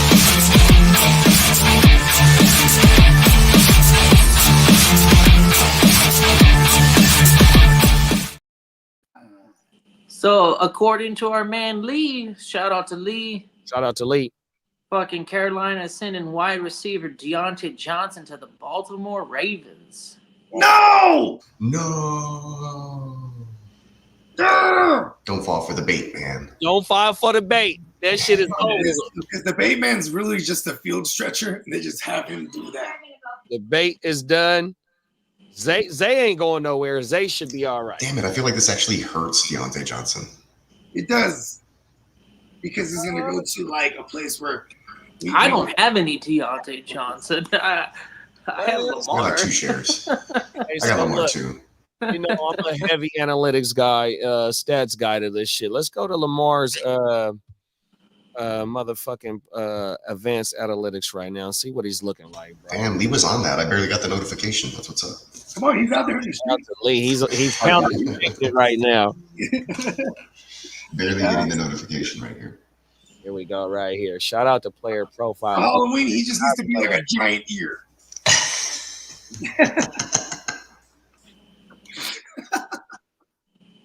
Here we go. Boom. Lamar Jackson. Advanced analytics. As of right now. Pass attempts, 12th in the league with 236. Deep ball. Hey, not bad. He's on the top 15 side versus pass plays per game, 29.7. He's bottom in the league of pass plays per game. Pace of play, 2.0, which is 22nd. He's highly efficient. And game script is plus 4.1. That's a damn good game script. So they're damn near always ahead in games. Mm-hmm. He's 5th in the league in passing yards, 13th in air yards. Let's see. Passing TDs, he's 2nd in yards per attempt. He's 2nd. We're going for 2 straight MVPs for Lamar, right? Here it is. There. Yeah, I was just saying that to my mans this morning. I said, with the way their defense is not playing good, like they got their foot on the gas pedal. Look at that. They play with leads because you have to. Look at that right there. Red zone completion percentage, 61.8. He's 9th in the league at that. Yeah. Pressure completion percentage, 62.10, 10th.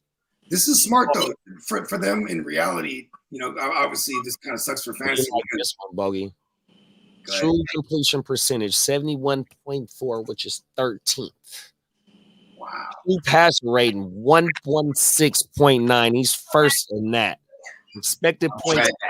Oh, this motherfucker Lamar, like how Kidda just said. Target receiver, target separation, 2.43, number 1 at that. Oh my goodness. And then he got all his motherfucking advanced rushing metrics right here. 1, 2, 4, 6, 1, 1, 7. Those are all his rushing metrics. Oh my goodness, y'all. And now let's get it. Shout out to their profile. You know, that's one of my go-tos when I'm making my fantasy videos, y'all. So if you ever check one of my solo videos, this is one of my go-to stat lines right here. I've pulled it up in my videos as well. 100%. Shameless plug. Depends if Travis plays. What are we giving up to get Deontay since he's going to Baltimore? So I heard somebody say it might hurt Deontay's stock. Lamar looking like he's on fire right now and able to distribute this bitch, man. What are we thinking, bro? Probably sell high if I have him, just to see what I can get, right? But if I do have him, I'm happy. I'm happy that he's going to at least one of the better offenses. It's just on a per game basis, none of those weaponry are like outside of maybe Derrick Henry on a per game basis. You know what I'm saying? Like, you know, they attack the defenses that they play, and they highlight the guys where they're vulnerable on their defense. You know what I mean? I understand that. One thing is that Zay and Deontay are kind of the same. Zay is a first round pick. I think Bateman is a first round pick. They have drafted to put somebody with the Deontay Johnson caliber with Lamar. Even though Zay is a damn good receiver, he draws a lot of targets. He hits in fantasy for sure. He helps them out in real life, but he ain't that guy like that to be able to run routes and be able to get the 3rd and 5s, the 3rd and 4s, the 3rd and 7s, 100%. Also be that red zone factor outside of a Mark Andrews and Isaiah Likely, because that's another thing. When we seen them lose to Kansas City in AFC Championship. Also, even though Lamar missed, I want to say it was Zay, but yet that type of weapon that Deontay is with that footwork, and we just seen the target separation, and Deontay is known for his footwork. Yeah, and he's up there on the ass metric. The average separator score. Ass.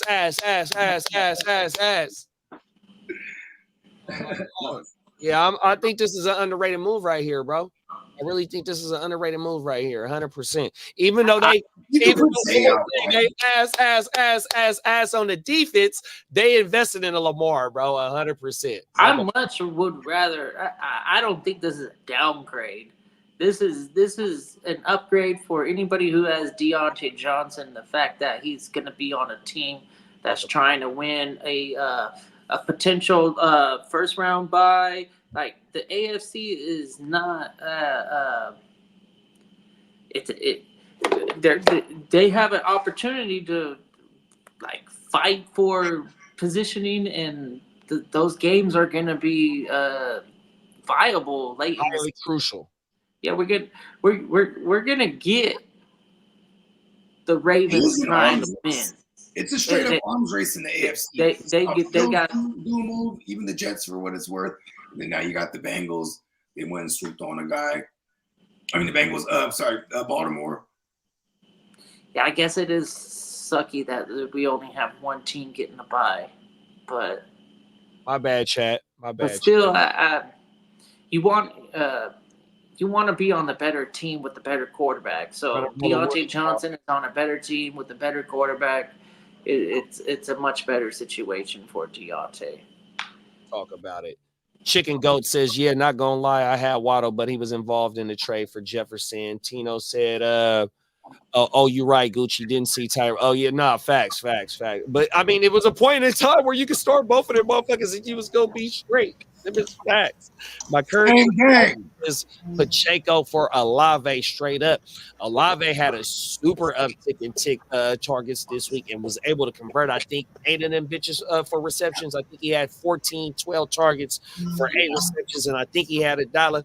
I'm trying to put a spreadsheet right now, 100%. But, yeah, 100%. I'm not too mad at that because you are stacked at running back already, bro. Yeah. Breaking news: the Wayans brothers are bringing back the Scary Movie franchise. They brought it back. Are they going to bring in the son? Return to the Scary Movie franchise. Looking forward to having fun. Wayans son? Yeah. Marlon Wayans, maybe. Show out, I heard. I mean, Marlon Wayans. He's a grown man. He can do stuff. Remember what Marlon said about the Scary Movie franchise, right? Harvey Weinstein took it from him. Oh, yeah, that's right. Guy. Weinstein took that motherfucker from him and Sean. Wow. Yeah, and then they put Charlie Sheen in that motherfucker, didn't they? Weird. Well, shout out to Charlie Sheen. You know, we stay winning around this motherfucker. That's my guy. Hey, remember when he was like, all right, fuck it. He came out, he's like, I got the hit. All right, these bitches. He had Denise Richards. Shout out to Charlie. Denise Richards is one of my kid crushes, 100%, man. She's he knocked her down. Oh, motherfucker. I'm sure he was going through all sorts of ladies. Oh yeah, you know he was. He had the Charlie's Angels. Yeah. I mean, Charlie Sheen was all the way a fool with it. He even did a show where he basically played himself. They got him dabbing. Look, he just took the dab. Look at his eyes. Yeah. Look at his mask eye. The eyes on the mask. Oh shit. I know what you did last summer and Scream. I mean, it's flour in that motherfucker. Yeah, it's flour. It's flour. They're just using a torch on flour. Look at his eyes. Eyes. Plaza. That's throwback, man. The fucking they got the pop. His thing on the Dwayne Wade statue. That motherfucker is terrible. Oh no, Dwayne Wade. Was he one of them ones that was one of them names? That was at the on the party list. Well, not just the party list too, but just like he actually, I think he full on plays. Was he the one that had the baby with what's her name? Anyways, he got all kind of stories about him.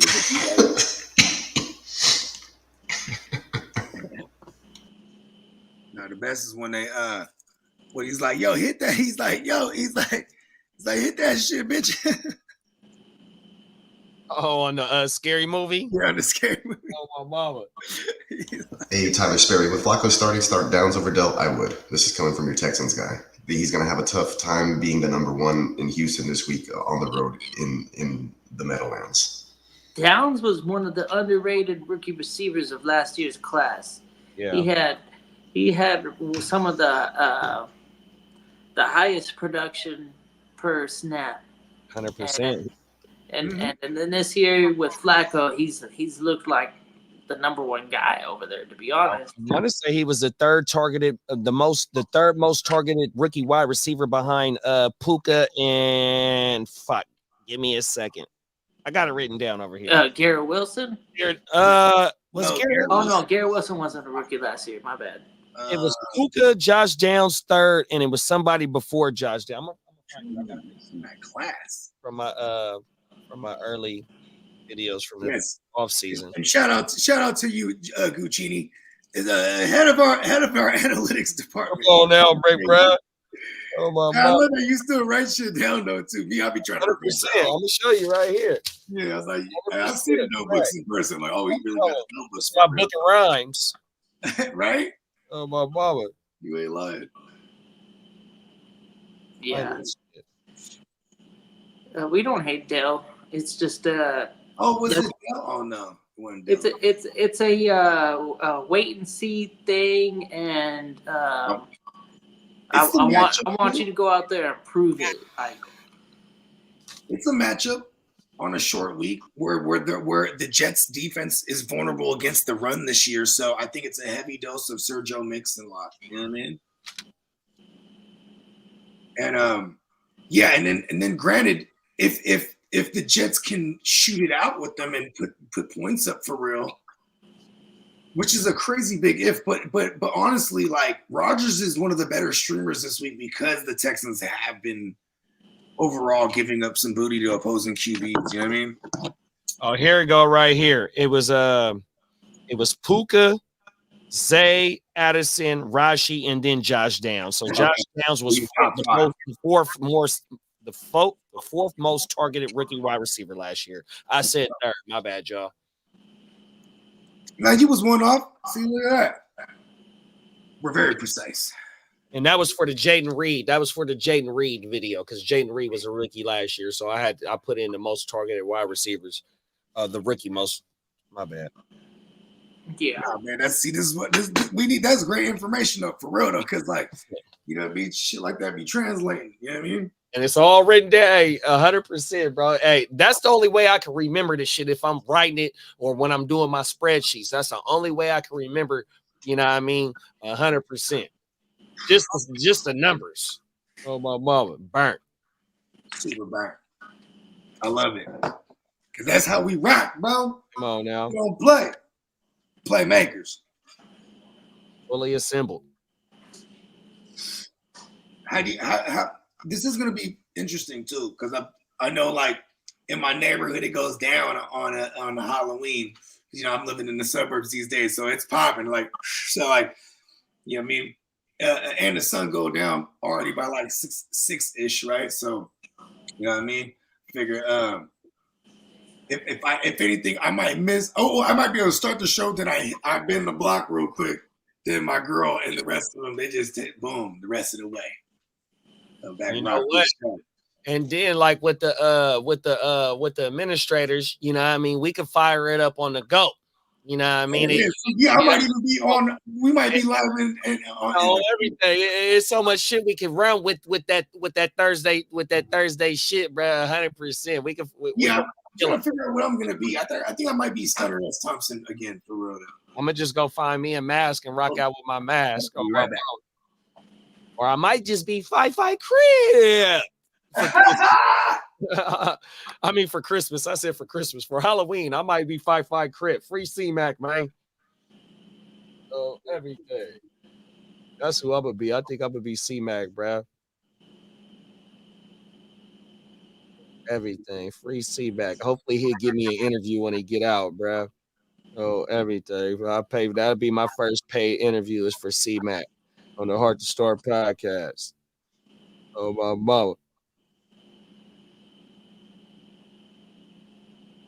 Facts. What we got in this motherfucker, man.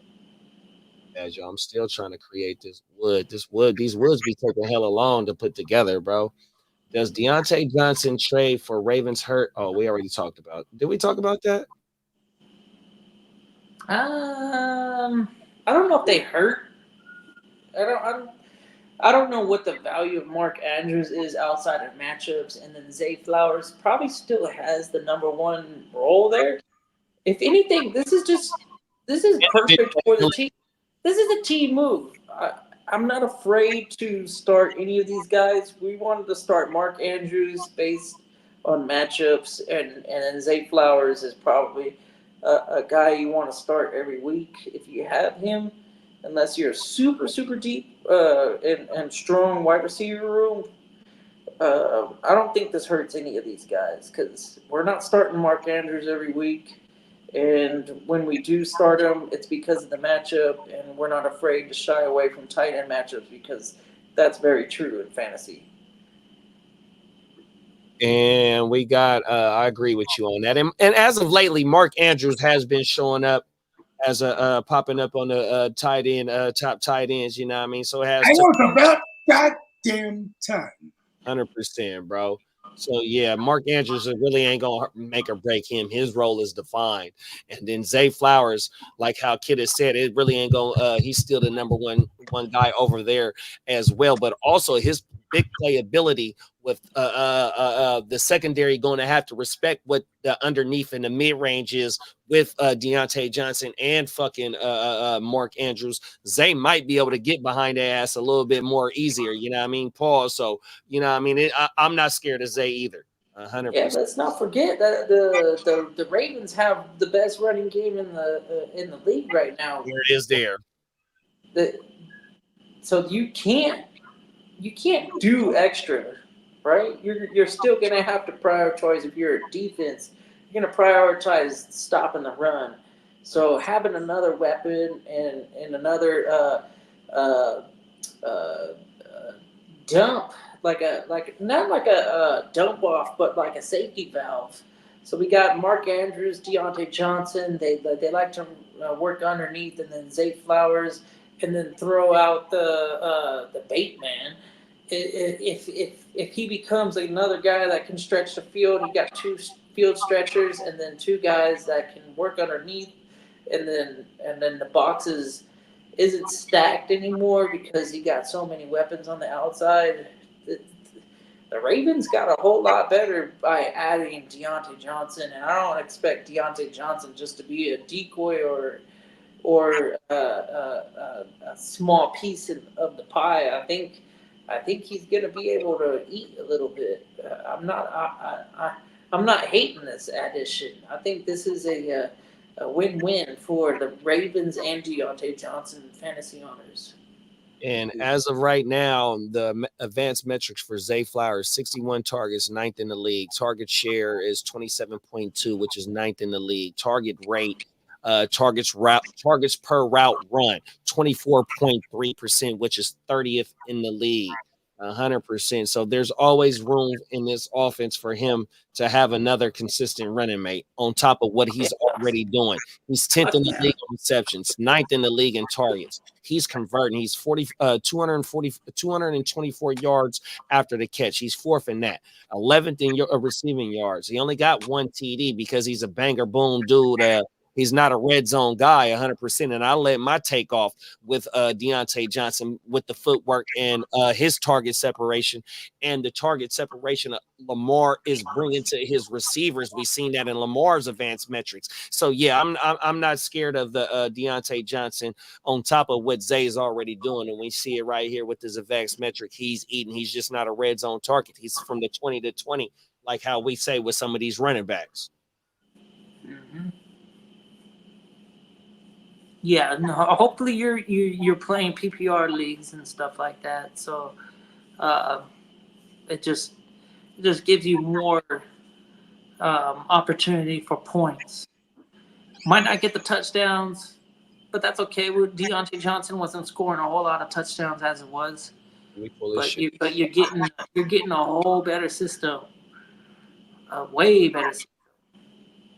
Yeah, what's his name? You got the consistent MVP in the league right now throwing the ball to you. Hey, player profile already got Deontay as a Baltimore Raven right now. Oh, everything.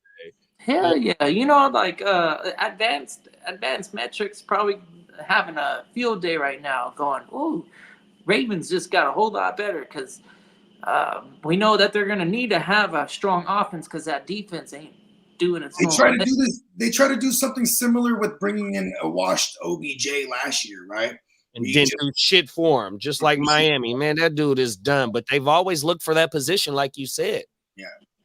Facts. They drafted. That's just like us. We've always drafted. I mean, we might not always took 2 wide receivers in the same draft, but when they took Pearsall and Cowan first and fourth in the rounds, you know what I mean? It shows that they've always have tried to nail that position and pause. And if you look at past drafts with the Niners, I hate to bring my home team into this, but you can see it. You can look at previous drafts with the same regime on what positions that they have. Like when you had like Debo and Dante Pettis, and then you had Ayuk and Juwanna Man Jennings, and you know what I mean? Like, remember Dante Pettis? That's my guy out of Washington. Yeah, everything. He was a wannabe OBJ for real though. Only his hair was blue. Remember that? On my mama, and he was an NCAA leading punt returner as well. So and I think he still played. He was with the Bears this preseason, but he's been with the Bears for like the last couple of seasons. Yeah. Well, he was in New York too with the Giants. You know how I always say, listen, man. Shanahan's a Sagittarius like being you, JD, and so you know there's a level of like it's a thin line between arrogance and genius, right? Because he's like, hey, look at Dante Pettis, I can make him to a premier receiver. You know what I mean? Oh my mama, them is facts. You can make a swan or you can make a ugly duckling into a swan, man. He failed with Pettis. That was a miss, right? Oh, hey, he failed with Jamal Williams. Oh, Jalen Hurd. Remember Jalen Hurd? Jalen Hurd, yeah, he played Alvin Kamara. He played with Alvin Kamara at running back at Tennessee. They were a thunder and lightning, and then Jalen Hurd, he actually was like, "I'm going to start." He went to another school and played receiver. Baylor, like, screw that! I want to try to get a bag in the NFL. Yep. I can't do it playing a running back. He was kind of smart. He transferred to Baylor. Mm-hmm. Oh my man. Yeah, they're still doing that air raid shit over there. My dog Tino said if I beat C-Mac for Halloween, that'd be hella funny, bro. I'm going to get the blue bandana. I'm going to get a 40 ounce of OE. I ain't going to drink that shit, though. Oh, wow. But see, if you really commit, you're going to draw the thing on your forehead, right? Oh, no, I ain't doing that. I ain't doing that. Hey, what I do, I'll say cancer killer. Out on this shit. I'm gonna do cancer killer or COVID killer or something like that. We ain't gonna disrespect my peoples, man. I fuck with every community I fuck with, man. Oh my mama. Wi-Fi Korea. Come on now. Smitty said Hawkinson or SLP this week. Ooh, SLP or Hawkinson. It'd be SLP. Yeah. Hawkinson is nice though. You feel like it's been so long to where he's ready to go back out there. Before he got hurt last season, he was like number 2 tight end in the whole league. And if I'm not mistaken, Sam Darnold could use another body to throw to. You ain't lying, because Addison is shit. They're going to be down Duracell on that offensive line for the rest of the year. So I can see being a hot read. You know what I mean? Because you can listen, man. Sam Darnold is someone who needs the timing. He needs the protection. You know what I'm saying? Otherwise, it's all bad when he throws under pressure. It doesn't work out. Tino, that's just, if you catch someone outside drinking beer out of a plastic bottle, go the other way. For real. Hey, listen. Hey, my girl told me, she's like, don't fucking open the dishwasher. I'm washing the dishes. I'm like, oh, there's no. That's the only thing I was there. You know what I mean? Hey, man, shout out to everybody with see if I've had a red cup. You know what I mean? No one was saying that. Come on now. Them is facts. Bakes-a-lot said, don't forget about the bigger Shanahan mistake of all, Trey Lance. Hey, luckily we was able to get off of that pause and bounce right back. Pause with perfect party. Yeah, and even Jimmy still got us to an NFC title game when the Lance thing fell apart initially.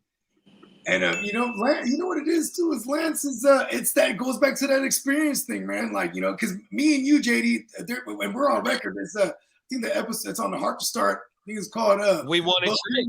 Real Loathing at Heart to Start. That's what it was. We called it.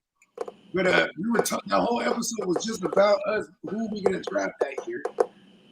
And damn sure didn't want Mac Jones because we thought once they made the trade to move up that it was gonna be for Mac Jones, and we was hot because Mac Jones definitely played in Steve Sarkisian. He took over for Shanahan when Shanahan went to the Niners, right? And they were very vocal that they just were going to adopt the existing playbook, and he was just adding his little nuances to it. So, and then he basically just took that for the rest of his career. He went to Alabama with it, and then he won a championship with Mac Jones. So it was like, okay, there's a correlation there, right? That Shanahan was like, this guy's been running my offense basically, like a busted version of it. You know what I mean? Ironically, Mac Jones he went to the playoffs that year, right? Out of all those QBs. Hey, Ear to the Streets is working right now. We gotta say rest in peace to Travarius' Ward daughter. She passed away, bro. That's crazy. Rest in peace to Travarius Ward and his daughter, and nothing but prayers to their family, but strength and healing, bro, for sure. Damn, that's really sad. I'm looking as parents, we don't ever want to. God forbid anybody as a parent has to go through that situation. You know what I mean? And man, prayers up. You know what I mean? Because that's and I will say this: I was just at a funeral about a month ago, and then bruh stood up and was like, "I lost my son." You know what I mean? And this was a real touching story. He's like, "I lost my son," and that people always say, "Oh man, I understand." They don't understand. You know what I mean? And I was just like, damn, you ain't lying. Because he was talking about we were there for the funeral of his niece. Wasn't that like last month, big bro? Yeah, that was like last month. And I brought this story was up. It 2 months ago you was at the funeral? It was like a month ago. There was actually 2 months ago was my uncle's funeral. So that shit hurt. 2024 has been kind of that year all around. You know what I mean? That shit hurt, bro. Cat Williams, man. He wasn't playing. People are getting exposed, and we're going to lose a lot of good ones at the same time. You know what I mean? And rest in peace to all the fallen ones in the 2024. You know what I mean? 100%. Yeah, bro. you definitely have to feel a little bit more sympathetic rather than empathetic. There's things that make you human, but as a parent, you have to be sympathetic. 100%. Because that shit is not something that you'd want to put yourself through mentally, or if you've gone through it, then you can be empathetic. But if you ain't never been through that shit, then you can't act empathetic, because that's got to be the worst. Like Bogey said, that's got to be the worst fucking. You miss facts. My uncle, my grandma, Mama Lou, may she rest in peace. But my uncle Melvin, he passed away right before his 12th birthday by a drunk driver right here on the block, right where I'm at, like 10 houses down. It's a full block, 100%. You know what I mean? So my grandma and my uncles and my one auntie lost their sibling, and my grandma lost her baby son. 100%. So you know what I mean, and that shit crazy, bro. You know what I mean, and we got to remember Travarius Ward. We know him because he plays in the league, right? but the league is a business, aka it's a job, 100%. So when anything comes about your family or your personal thing, man, fuck work, bro. Work can wait, 100%. So whatever you know what I mean, man, 100%. Man, Yeah, because I think that was the first I heard too. Like I knew it was like personal, like that's what they deemed it, right? Because he was out for like personal things. You know what I mean? Yeah, I didn't even know. Yeah, I didn't even know it was like that, man. The rest in peace. That you know what I mean? Yeah, I was talking shit about Brad earlier this year too. 100%. I mean, but we're talking about his play on the field, not him as right. Like, there's a clear distinction. Otherwise, like there's certain players that have done some rotten shit, but like we'll compartmentalize it because they're doing good for us in fantasy. You know what I mean? Like 100%. On the flip side, I mean, but that is we're humans. We're able to differentiate the two. You know what I mean? Like, and stuff like this happens. It's crazy. You know what I mean? It's facts. Yeah. Yeah, man. I hope no one ever has to experience that. I know that's. I mean, listen, and I'm not a Muslim cat, but you know what I'm saying? A Freeway, man. Shout out to Freeway. Shout out to Freeway. I really fuck with Freeway tough, bro. And he always says in here because he had lost a couple kids, bro. And yeah, bro, it's sad. And like he almost lost his life too. He had to get a kidney transplant and like all kind of shit, bro. Anyways, he always said Muhammad lost his kids, like 6 of them. You know what I mean? So he would be like, and I'm not gonna put my, because of his faith. I was like, oh, that's kind of deep, because you know what I mean. I mean, it's something that even you just don't ever. I don't think you ever get over it. I got an auntie. It would have been my cousin. She would have been older than me. You know what I mean? But they always tell stories about her. She passed when she was like 3. You know what I mean? And like, I think I was supposed to have like an older brother, something like that. But you know what I mean? Yeah, man. My experience early in my 20s when I had my accident, I think it was 7 days to the date. My boy Don Deasy, he ended up going away to the homeland. May he rest in peace. And the last day I talked to him, he was on his. They were supposed to, it was a few of them. Shout out to my brother Manchi. We all ran together and whatnot. But Don, they was out to eat, and they wasn't. They said they was gonna come pull up in the hospital when I was in the hospital. But you know how shit goes on, and how the day goes on. But that was my last time talking to my bruh, and like I said, it was about 7 days. 2005 for my community. It was a lot of us that had accidents. I ain't gonna, y'all know what I'm talking about. But yeah, I'm telling you, bro, this shit is real, bro. And every year, you know what I mean. I can go back to my prior experience, but every year, every month, you know what I mean, every fucking day, you know what I mean. And that's why it just shows you how real this shit is, man. And it just shows you how much, even when it's not super life threatening like type shit, just the days of the troubles of the days. And when we fire this motherfucker up, man, you come in this motherfucking, we keep this bitch lit with a upbeat like type vibe like type motherfucker. Yeah, you know what I mean. If we could be any kind of outlet or like bro, like a good distraction from. You know what I'm saying? Like, like it's dope when someone goes, oh man, I'll be fucking with y'all and do my work shift. You know what I mean? Because it's like, you know what I mean? Or you know what I mean? If you know what I mean? Just some of the cats that we've been rocking with, like Dennis. You know what I mean? Like we got real close to Dennis, and he'll share like certain things in his life. You know what I mean? And you just want to know. But we got that cool that he started sharing with us, you know what I mean? Because he is also a parent that has children that are fighting terminal illnesses, you know what I mean? Like, and that's something that I would never be able to fathom. But if I can give any kind of positive distraction while he goes about his day, you know what I mean? Cool, you know what I mean? I'm gonna put some smile on somebody's face or make your ass laugh. Oh, everything. Yeah, you know what I mean? Buggies of food. You know what I mean? That's what we want, man, and that's what we try and bring. Them is facts, bro. The shit do, and you know what I mean, and 100%. That's why we here too, though, bro. Is to bring. Hopefully, when you pop in this motherfucker, that you know what I mean. One of us put the smile on your face, make your ass laugh. You know what I mean. Want to talk some shit. You know what I mean. 100%, bro. Yeah, and you know what I like about our panel too is because we're all from the era where like we know the difference between like capping and fucking, old school capping, not lying as in capping, but you know what I mean. Like we just clowning and shit. No, You know 100%, and because the toxicity level, I think it's been at a very, very, very low percentage when it comes to like what's that on the show. You know what I mean? No, them is facts, and I like how you brought up the era because in the AOB chat. Shout out to all my brothers in the AOB. It's not women and children are off limits. The number one rule in the chat and just talking shit is you don't bring up wife or kids. Everything else is on limits. Everything else is on limits. Just don't bring up nobody wife and nobody kids, bro. Everything you can talk about everything, bro. And that's what livens the shit up, bro. Is come on, let's talk this shit about this shit, man. Yeah.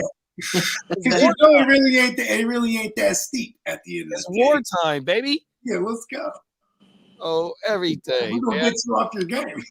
Oh, my mama. Hey, if you want to go find some, because I'm the mean king. I died down from that in the chat. You know what I mean? Because I be, you know what I mean. But I became more of a what's the equivalent to a yoga motherfucking master? What's his name? He's the sensei. I don't know. I'm like the yoga master because I'm like I just don't do as much shit talk as I did 10 years ago because of the karma. You know what I mean? 100%, bro. Karma. Okay, there you go. The karma. Guys don't like it. Oh, everything. Let's get back to some Hey, T Money, shout out T Money. He's a fucking regular around here. That's my dog right there. Shout out to T Money, man. 10-man PPR, Burrow, Jacobs, Gibbs, CD, Chase, Njoku, DK, Worthy, and his bench is Buck, TT, Jordan Mason, Kincaid, Myers, Brooks on the IR, 5-3. Who do I drop for Brooks? What's the word on Brooks? If you can update us, what's the word on Brooks? If we're getting a practice report on Brooks, then yeah, for sure. And good thing we're still on, because if that's the case, he's probably the number one ahead. And the whole thing is, right, you might be able to slide JP Mason into the IR and just slide Brooks onto if he's active. The Yahoo League, you got to be on the IR. And who's that, Mason? So he's on the bench. Mason? Yeah. Yeah, so you might not have to drop anybody, though, T-Money. Yeah, but in the event that it's Yahoo and they won't allow it, because he's not ruled out because they're going on a bye week. So you know what I mean, he might just be stuck on the bench. You know what I mean? And what's the Thursday game? Well, Texas. But you could throw Brooks onto the IR after you draft him. Yeah, drop the kicker. And then get another piece of get another piece. Yeah, if there's a kicker IR, I mean, Brooks been in the IR this whole season. I don't think he's been taking up a bench spot for him. So if they, I think he's trying to pick up Brooks. He's trying to drop somebody to pick up Brooks. So he just moves over Mason to the IR, pick up Brooks, throw him in the IR, and then go ahead and pick up another piece. Oh, okay. I thought he already had Brooks. My bad, y'all. Yeah, I think he's trying to get Brooks, if I'm not mistaken. So he's trying to get him tonight. So if Mason doesn't go to the IR, tonight to Boston. So fly to Boston. Oh, my mama. So if he can't put Mason in the IR, who does he drop though? Oh, so maybe is he saying that Brooks is coming off the IR and he needs to drop somebody? That might be. I think so. Oh, okay. So let's switch. It's a switcheroo, Mason and Brooks. So we drop Mason to go ahead and pick up Brooks. Well, we try and wait for him to get designated for the IR because we ain't starting Brooks. Here we go right here. My bad, T-Money. So he says I have Brooks and he's on. That's what he wants. Okay. Oh, that's what it. Okay. So yeah, we just wait for Mason to get designated for the IR and then you swap him. But hold on, but is Yahoo saying you have to put him out? You know what I mean, or pull him out of the IR because Well, if you got another IR, then you could Because swap. that would mean he's practicing. Because he hasn't been they opened up his window, but he's not on the active roster yet. You still have to officially put him on, and usually Mason might not go on the IR. That's right, huh? Yeah, Mason's not finna. And they don't do the doubtful in the IR. But we're on Unless you got the we're on the spending bye like week that, this sir. week, though, right? We're on the bye week this week, so they don't have to put him on the out though, right? Yeah, that's what I was just saying. Yeah. That. That's why, like, you know, He's gonna have to drop somebody. I mean, if he has a kicker, I'm dropping the kicker and then figuring it out later.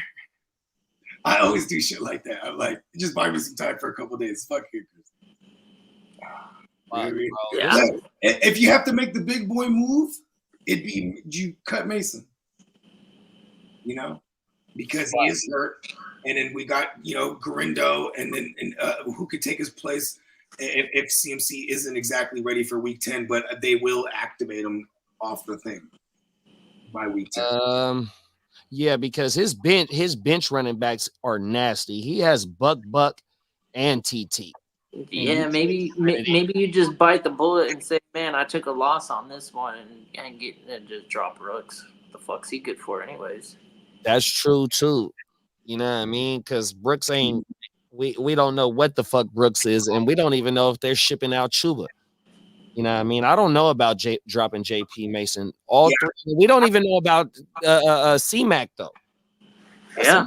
That's a good point. Man, I'd much rather have a goddamn Niner running back than a Carolina Panther running back. You ain't lying. I can't drop JP Mason right now, bro.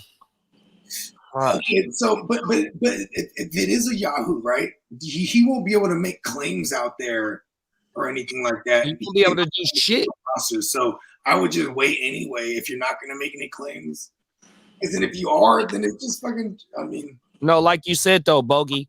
Drop the kicker, elevate whoever you got to elevate into the active roster that's in your IR because we're gonna find out this week if Jonathan Brooks is his gonna be defense because it's a 10-man league. It's a 10-man league. He's not dropping that defense. 100. Let us know who your defense is because you're probably not gonna drop that neither. I wouldn't advise that in a 10-man. I had a solid defense. I went into last night down by 75 points. I forgot exactly what it was in AOB. All I had was Najee and Pittsburgh defense. Pittsburgh defense got me 20-something points. Najee 100 something. But I lost. Rumor the story is I lost the game, but yet I only lost by 18 points because I don't got no wide receivers. It's a long story. So what I'm saying is that it was almost a Monday Night Miracle. 100%, and it's a 10-man league, and I think he's playing a team defense. And there's team defenses that you do not want to drop. Like I got Pittsburgh on the bye. I'm not dropping them. I'm not, bro. I got Boswell. I hate to drop Boswell, but I'm gonna have to drop Boswell because I got to elevate somebody out of the practice squad until DK gets ruled out or not as well. And I had Juju in the IR spot, and I definitely don't want to let go of Juju right now. Yeah, I dropped old Boswell. I had to, but then the same thing. I got to move fools in and out of IRs and shit. It's already done deal, guys. T Money said his league lets him do the questionable on IR, so he's putting Mason. Oh, there we go. Oh, there it is. Look at that. And bringing Brooks. Yo, Swaparoo. Yeah. This shit, bro. All right, guys. I can't do it anymore. I've been yawning for like 30 minutes, dude. I'll see you next time. Thursday, fucking Thursday night football. 100%. Yep. All right, man. Fella, Gangrene in the building, y'all. Yeah. Shadow said Hurts or Jackson this week. Ravens got Broncos. Damn it. And then the Hurts got Eagles is at, give me 2 seconds. We got the Eagles at Jacksonville. Ooh, get Hurts. It's almost just because the 32 ranked secondary against Jalen Hurts. Let's go. Let's pull it up, Florian. It's it's kind of hard to get off the Jackson play. You have good problems here, and if I'm just basing on the matchup and the weaponry, it's going to be Jalen Hurts here. Maybe the level of I feel like that's a lower scoring game. The Broncos. Do we feel like that?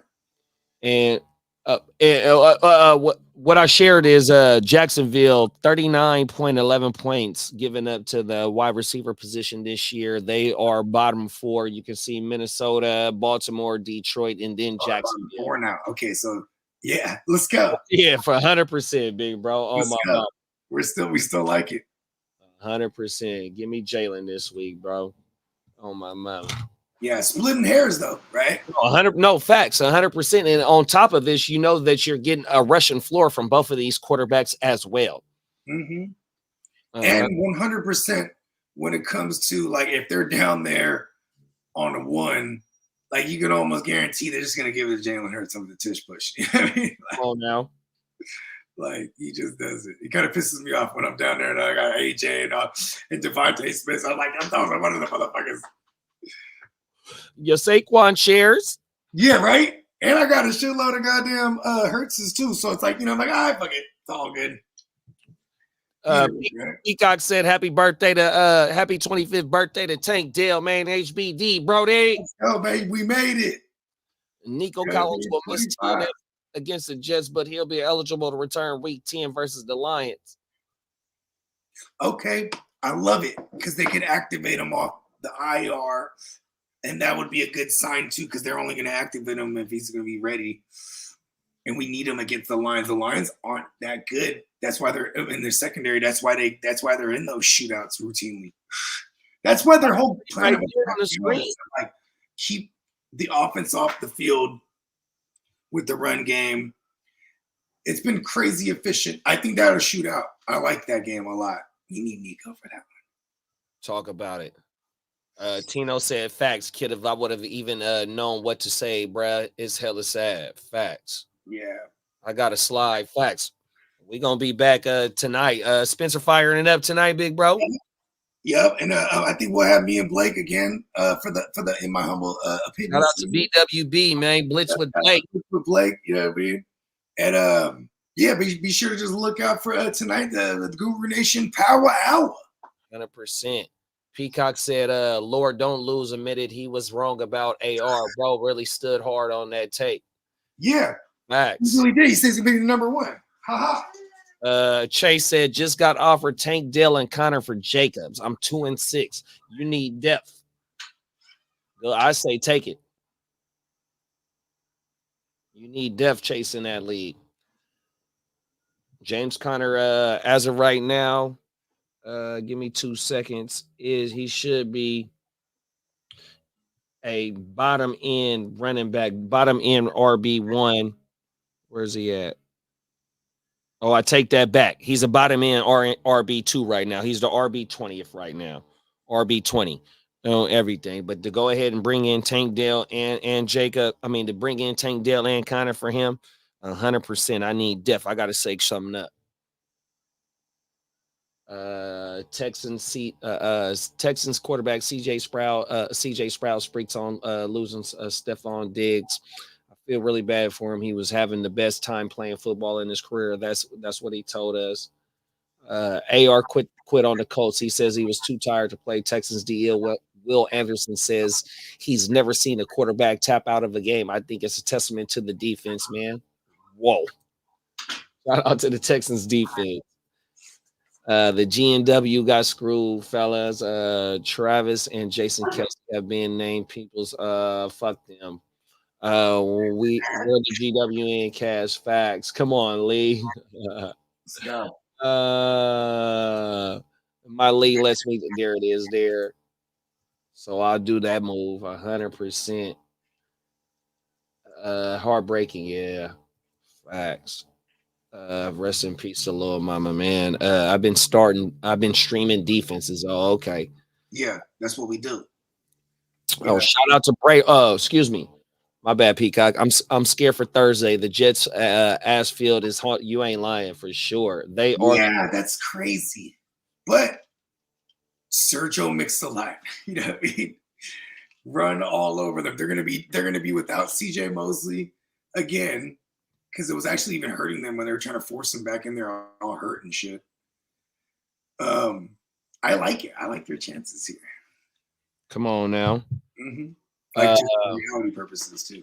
We got Bay Rock in the building. My first time seeing you around here, big bro. Good looking for tapping in this afternoon, man. 100.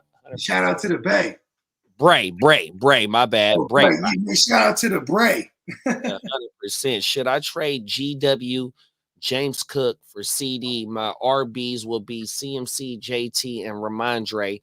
My receivers will be CD, DK, Puka, and D Hop. Hell yeah. I'll do that, and then I'll go see if Garendo's available. Also, now we'll have a free spot. I'm doing that. I'm trying to get CD and bye week. And James Cook, man, is the guy over there. Also, go if you got enough bench space, go protect your neck.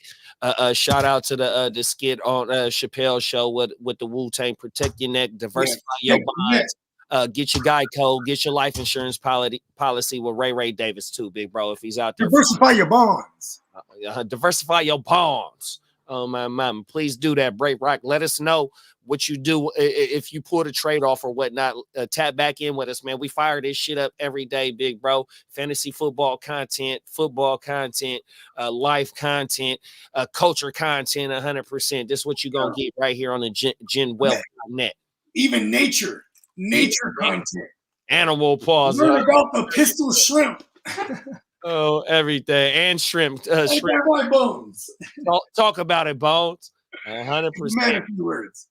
Lee said Peacock a trap game for the Texans and the Jets. Leave me trolling.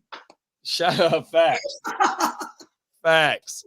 Shout out to Jay. Jay's a regular around this motherfucker too, man. Even though it's the afternoon, top of it to you, big bruh. He say he got Olave, Dale, Bigsby, Jacoby, Shakir, Hopkins. I need 2 wide receivers and flex one. So Olave's in there because going against Carolina, and we have the potential of Derek Carr back.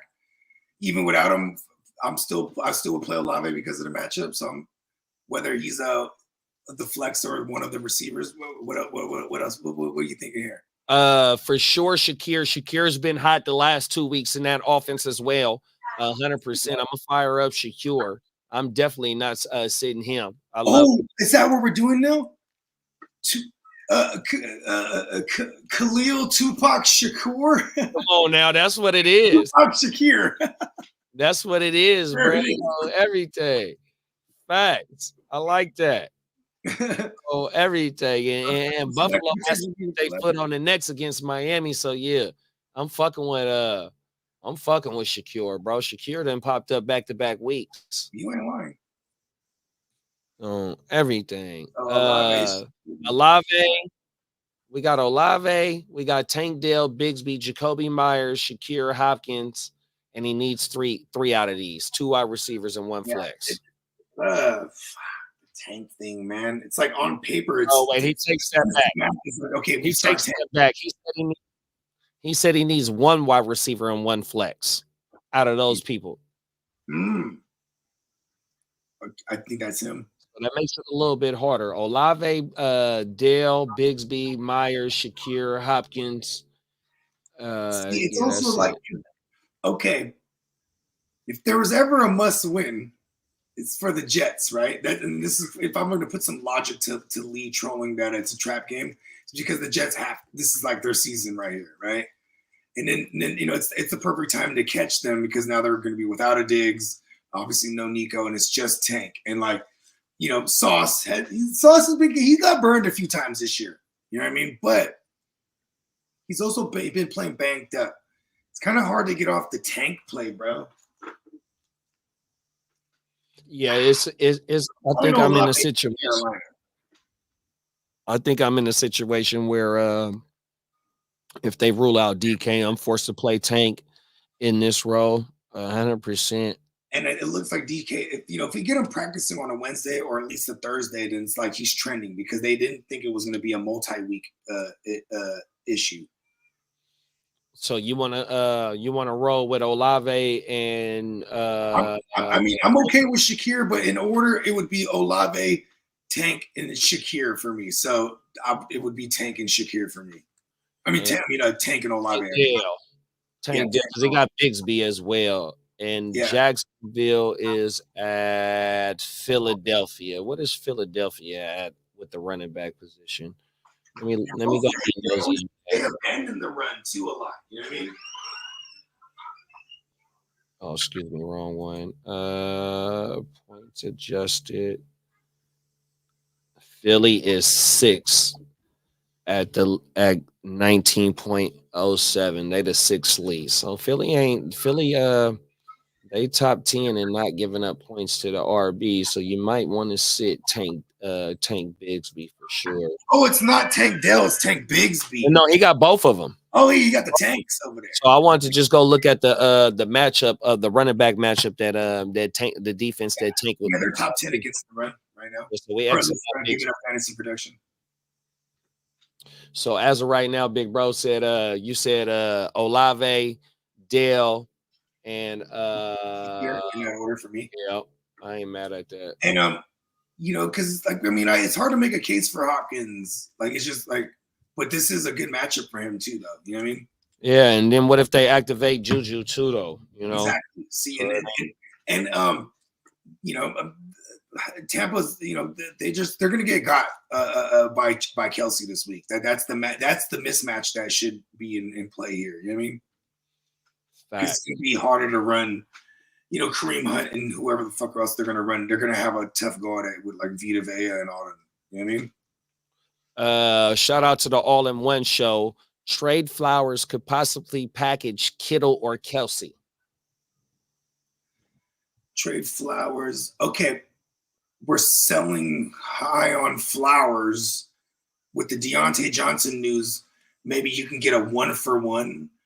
So he says he could throw in one of them tight ends. So yeah, I'm always gonna go after a big dog, right? Like, and in this case, you might need to be a little more reasonable. So maybe realistically, you can get like a Terry McLaurin. You know what I mean? If you're gonna package it up, then you probably would if you want to go after a bigger piece, like let's say for another wide receiver, Nabbers. Maybe we go after a Nabbers. Who else is in that range? Maybe go after a Nico right now, and I'd wait a week. If I can buy you might even be able to give up Flowers just for Nico straight up. I'm doing that instead of giving up Kittle or Kelsey. But if you want to give up Kittle or Kelsey, though, I'd rather have Kelsey. You call me crazy. It's just because also like I'd have him this week and the rest of the way because he already had the bye week. You know what I mean? Versus like, okay, if I could ship off Kittle on his bye week and then net me a Nico Collins, because obviously he might be a little worried about the Zay Flowers with Deontay Johnson there, as you should. So I'm trying to cash out on Zay Flowers right now. Yeah, and Zay is WR16 as of right now. So, you know what I mean? You might be able to bite on somebody that's a lower level team with a higher piece that doesn't have a good record right now and give them a little bit of depth right now, because with the scarcity of the tight end position, and you do hold 2 good tight ends right now. Yeah, you ain't lying. Peacock said down Nico Diggs, down both starting LBs. Texans probably lose the game given setup. Mm-hmm. New York is a 2-point favorite, so not in the realm of trap games. Wow, they got them favored? I didn't know that shit. Why in the? I mean, I guess excuse me. Is a 2. Yeah, is a 2.2 minus or minus. Oh, okay. So Texans are favored on the road. Yeah, it was back. My bad. Field goal. Yeah. Okay. -2. Interesting. I think Texans cover that. Cover the 2. They're gonna go ahead and win by 3. D'Amico Ryan's got the formula for Aaron Rodgers, bro. 100%. Showed in playoff games. The linebackers are important though. That's why he pointed it out. Like maybe we get H2O back. You know what I mean? Yeah, but yeah, that is because then they're just gonna go over the middle like crazy. Either way, this is gonna be a good game. Halloween game, boy. Halloween. Ooh, the Houston Huddle this week is on Devil's Night. Peacock said H2O not expected to return this week. Freezy said 10-man PPR flex to James Conner and McLaurin. Oh, wait, 10-man PPR 2 flex. James Conner and McLaurin for Saquon.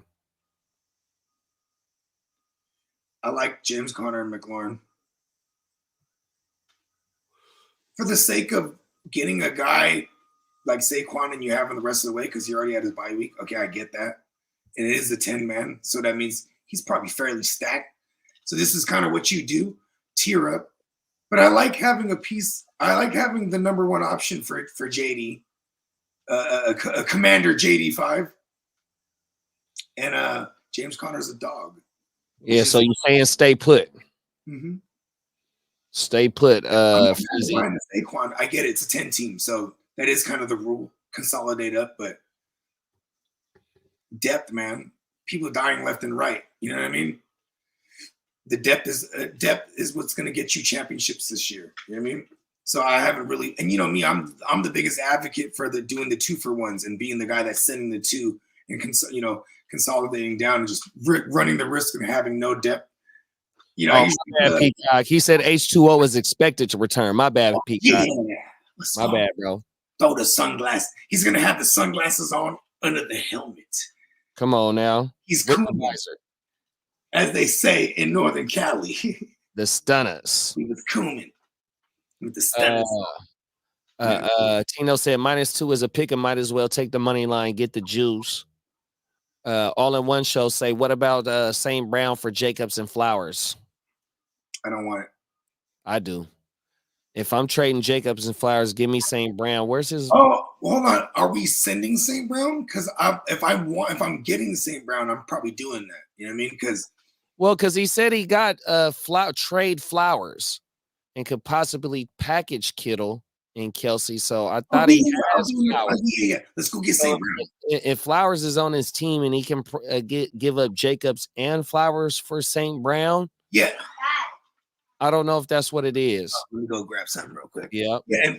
And I'm definitely doing the St. Brown because that's aiming high. I love that. And this is actually a small little pocket of time right now because you got to play the stock market where St. Brown's coming off of 2 catches.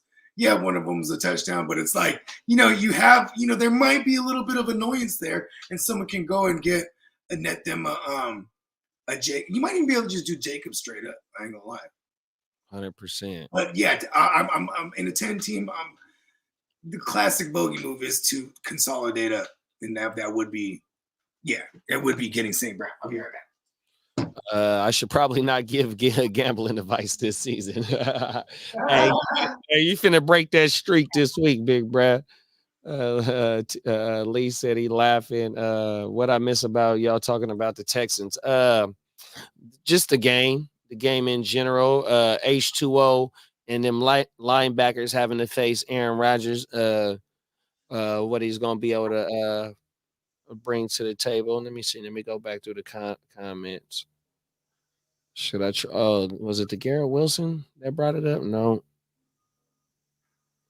Oh, what it was Lee said it was a trap game for the Texans, and Peacock was breaking down what was going on for the Texans. Everything. Hell yeah. Let me run another let's run another ad from our sponsors, y'all. I gotta go hit the motherfucking the pisser. I'll be right back.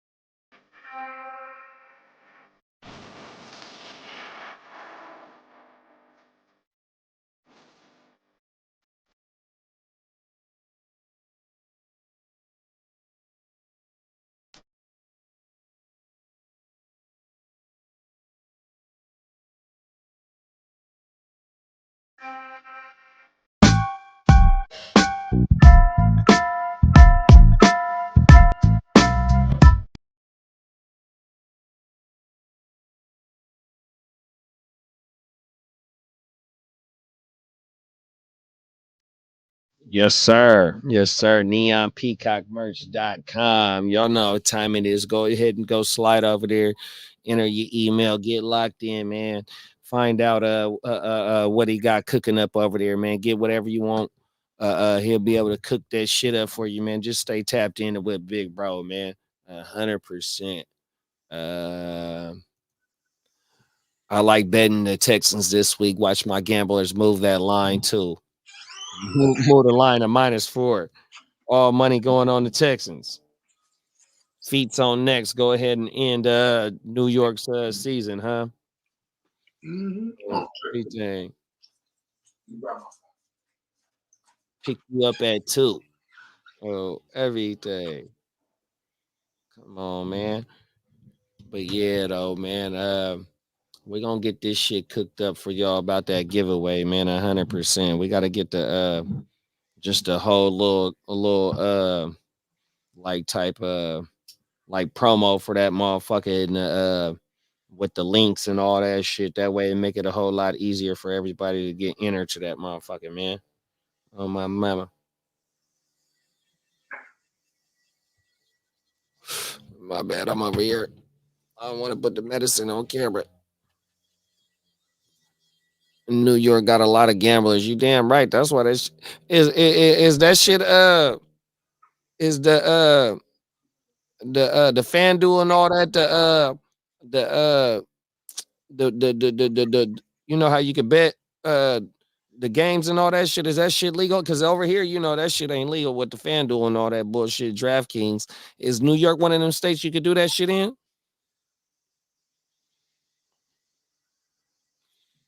Everything.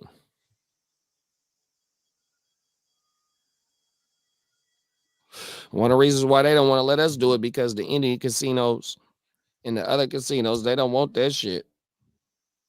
They want their hand in that shit. They don't want just the motherfucking apps to be able to do that shit if they can't do it. Yeah, I know it ain't legal in Cali for sure. Oh my mama, yeah, I don't know how it is in New York. I had to ask Slim about that shit.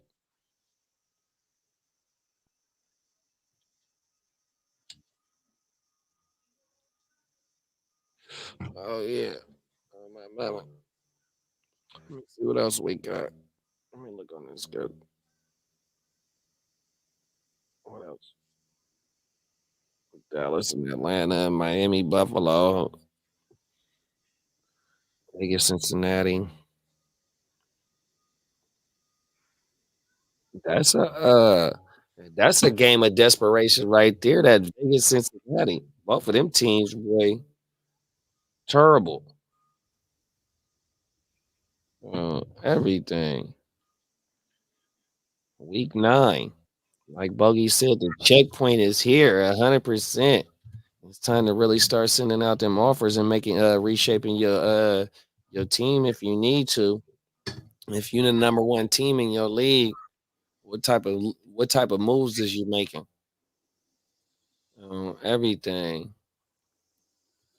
100%. Well, shit, man. We go ahead and check back tonight. I want to say Spencer usually goes on about like 7 West Coast time, 9 p.m. Central, 10 p.m. Eastern. My humble opinion, tomorrow, H-Town Huddle, Thursday night TNF, you know, Thursday night football watch party will be back, bruh, 100%. So we every day of the week, bruh. Friday, wake your game up, man, 100%. Y'all make sure you stay tuned in. Hit the subscribe, hit the like, share this motherfucking content. Make sure you keep that chat fired up with all your fantasy questions and whatever, you know what I mean? We gonna talk about it 100% on my mama. Y'all make sure just stay locked in. We'll see y'all tonight 100%. Y'all be smooth. We gone.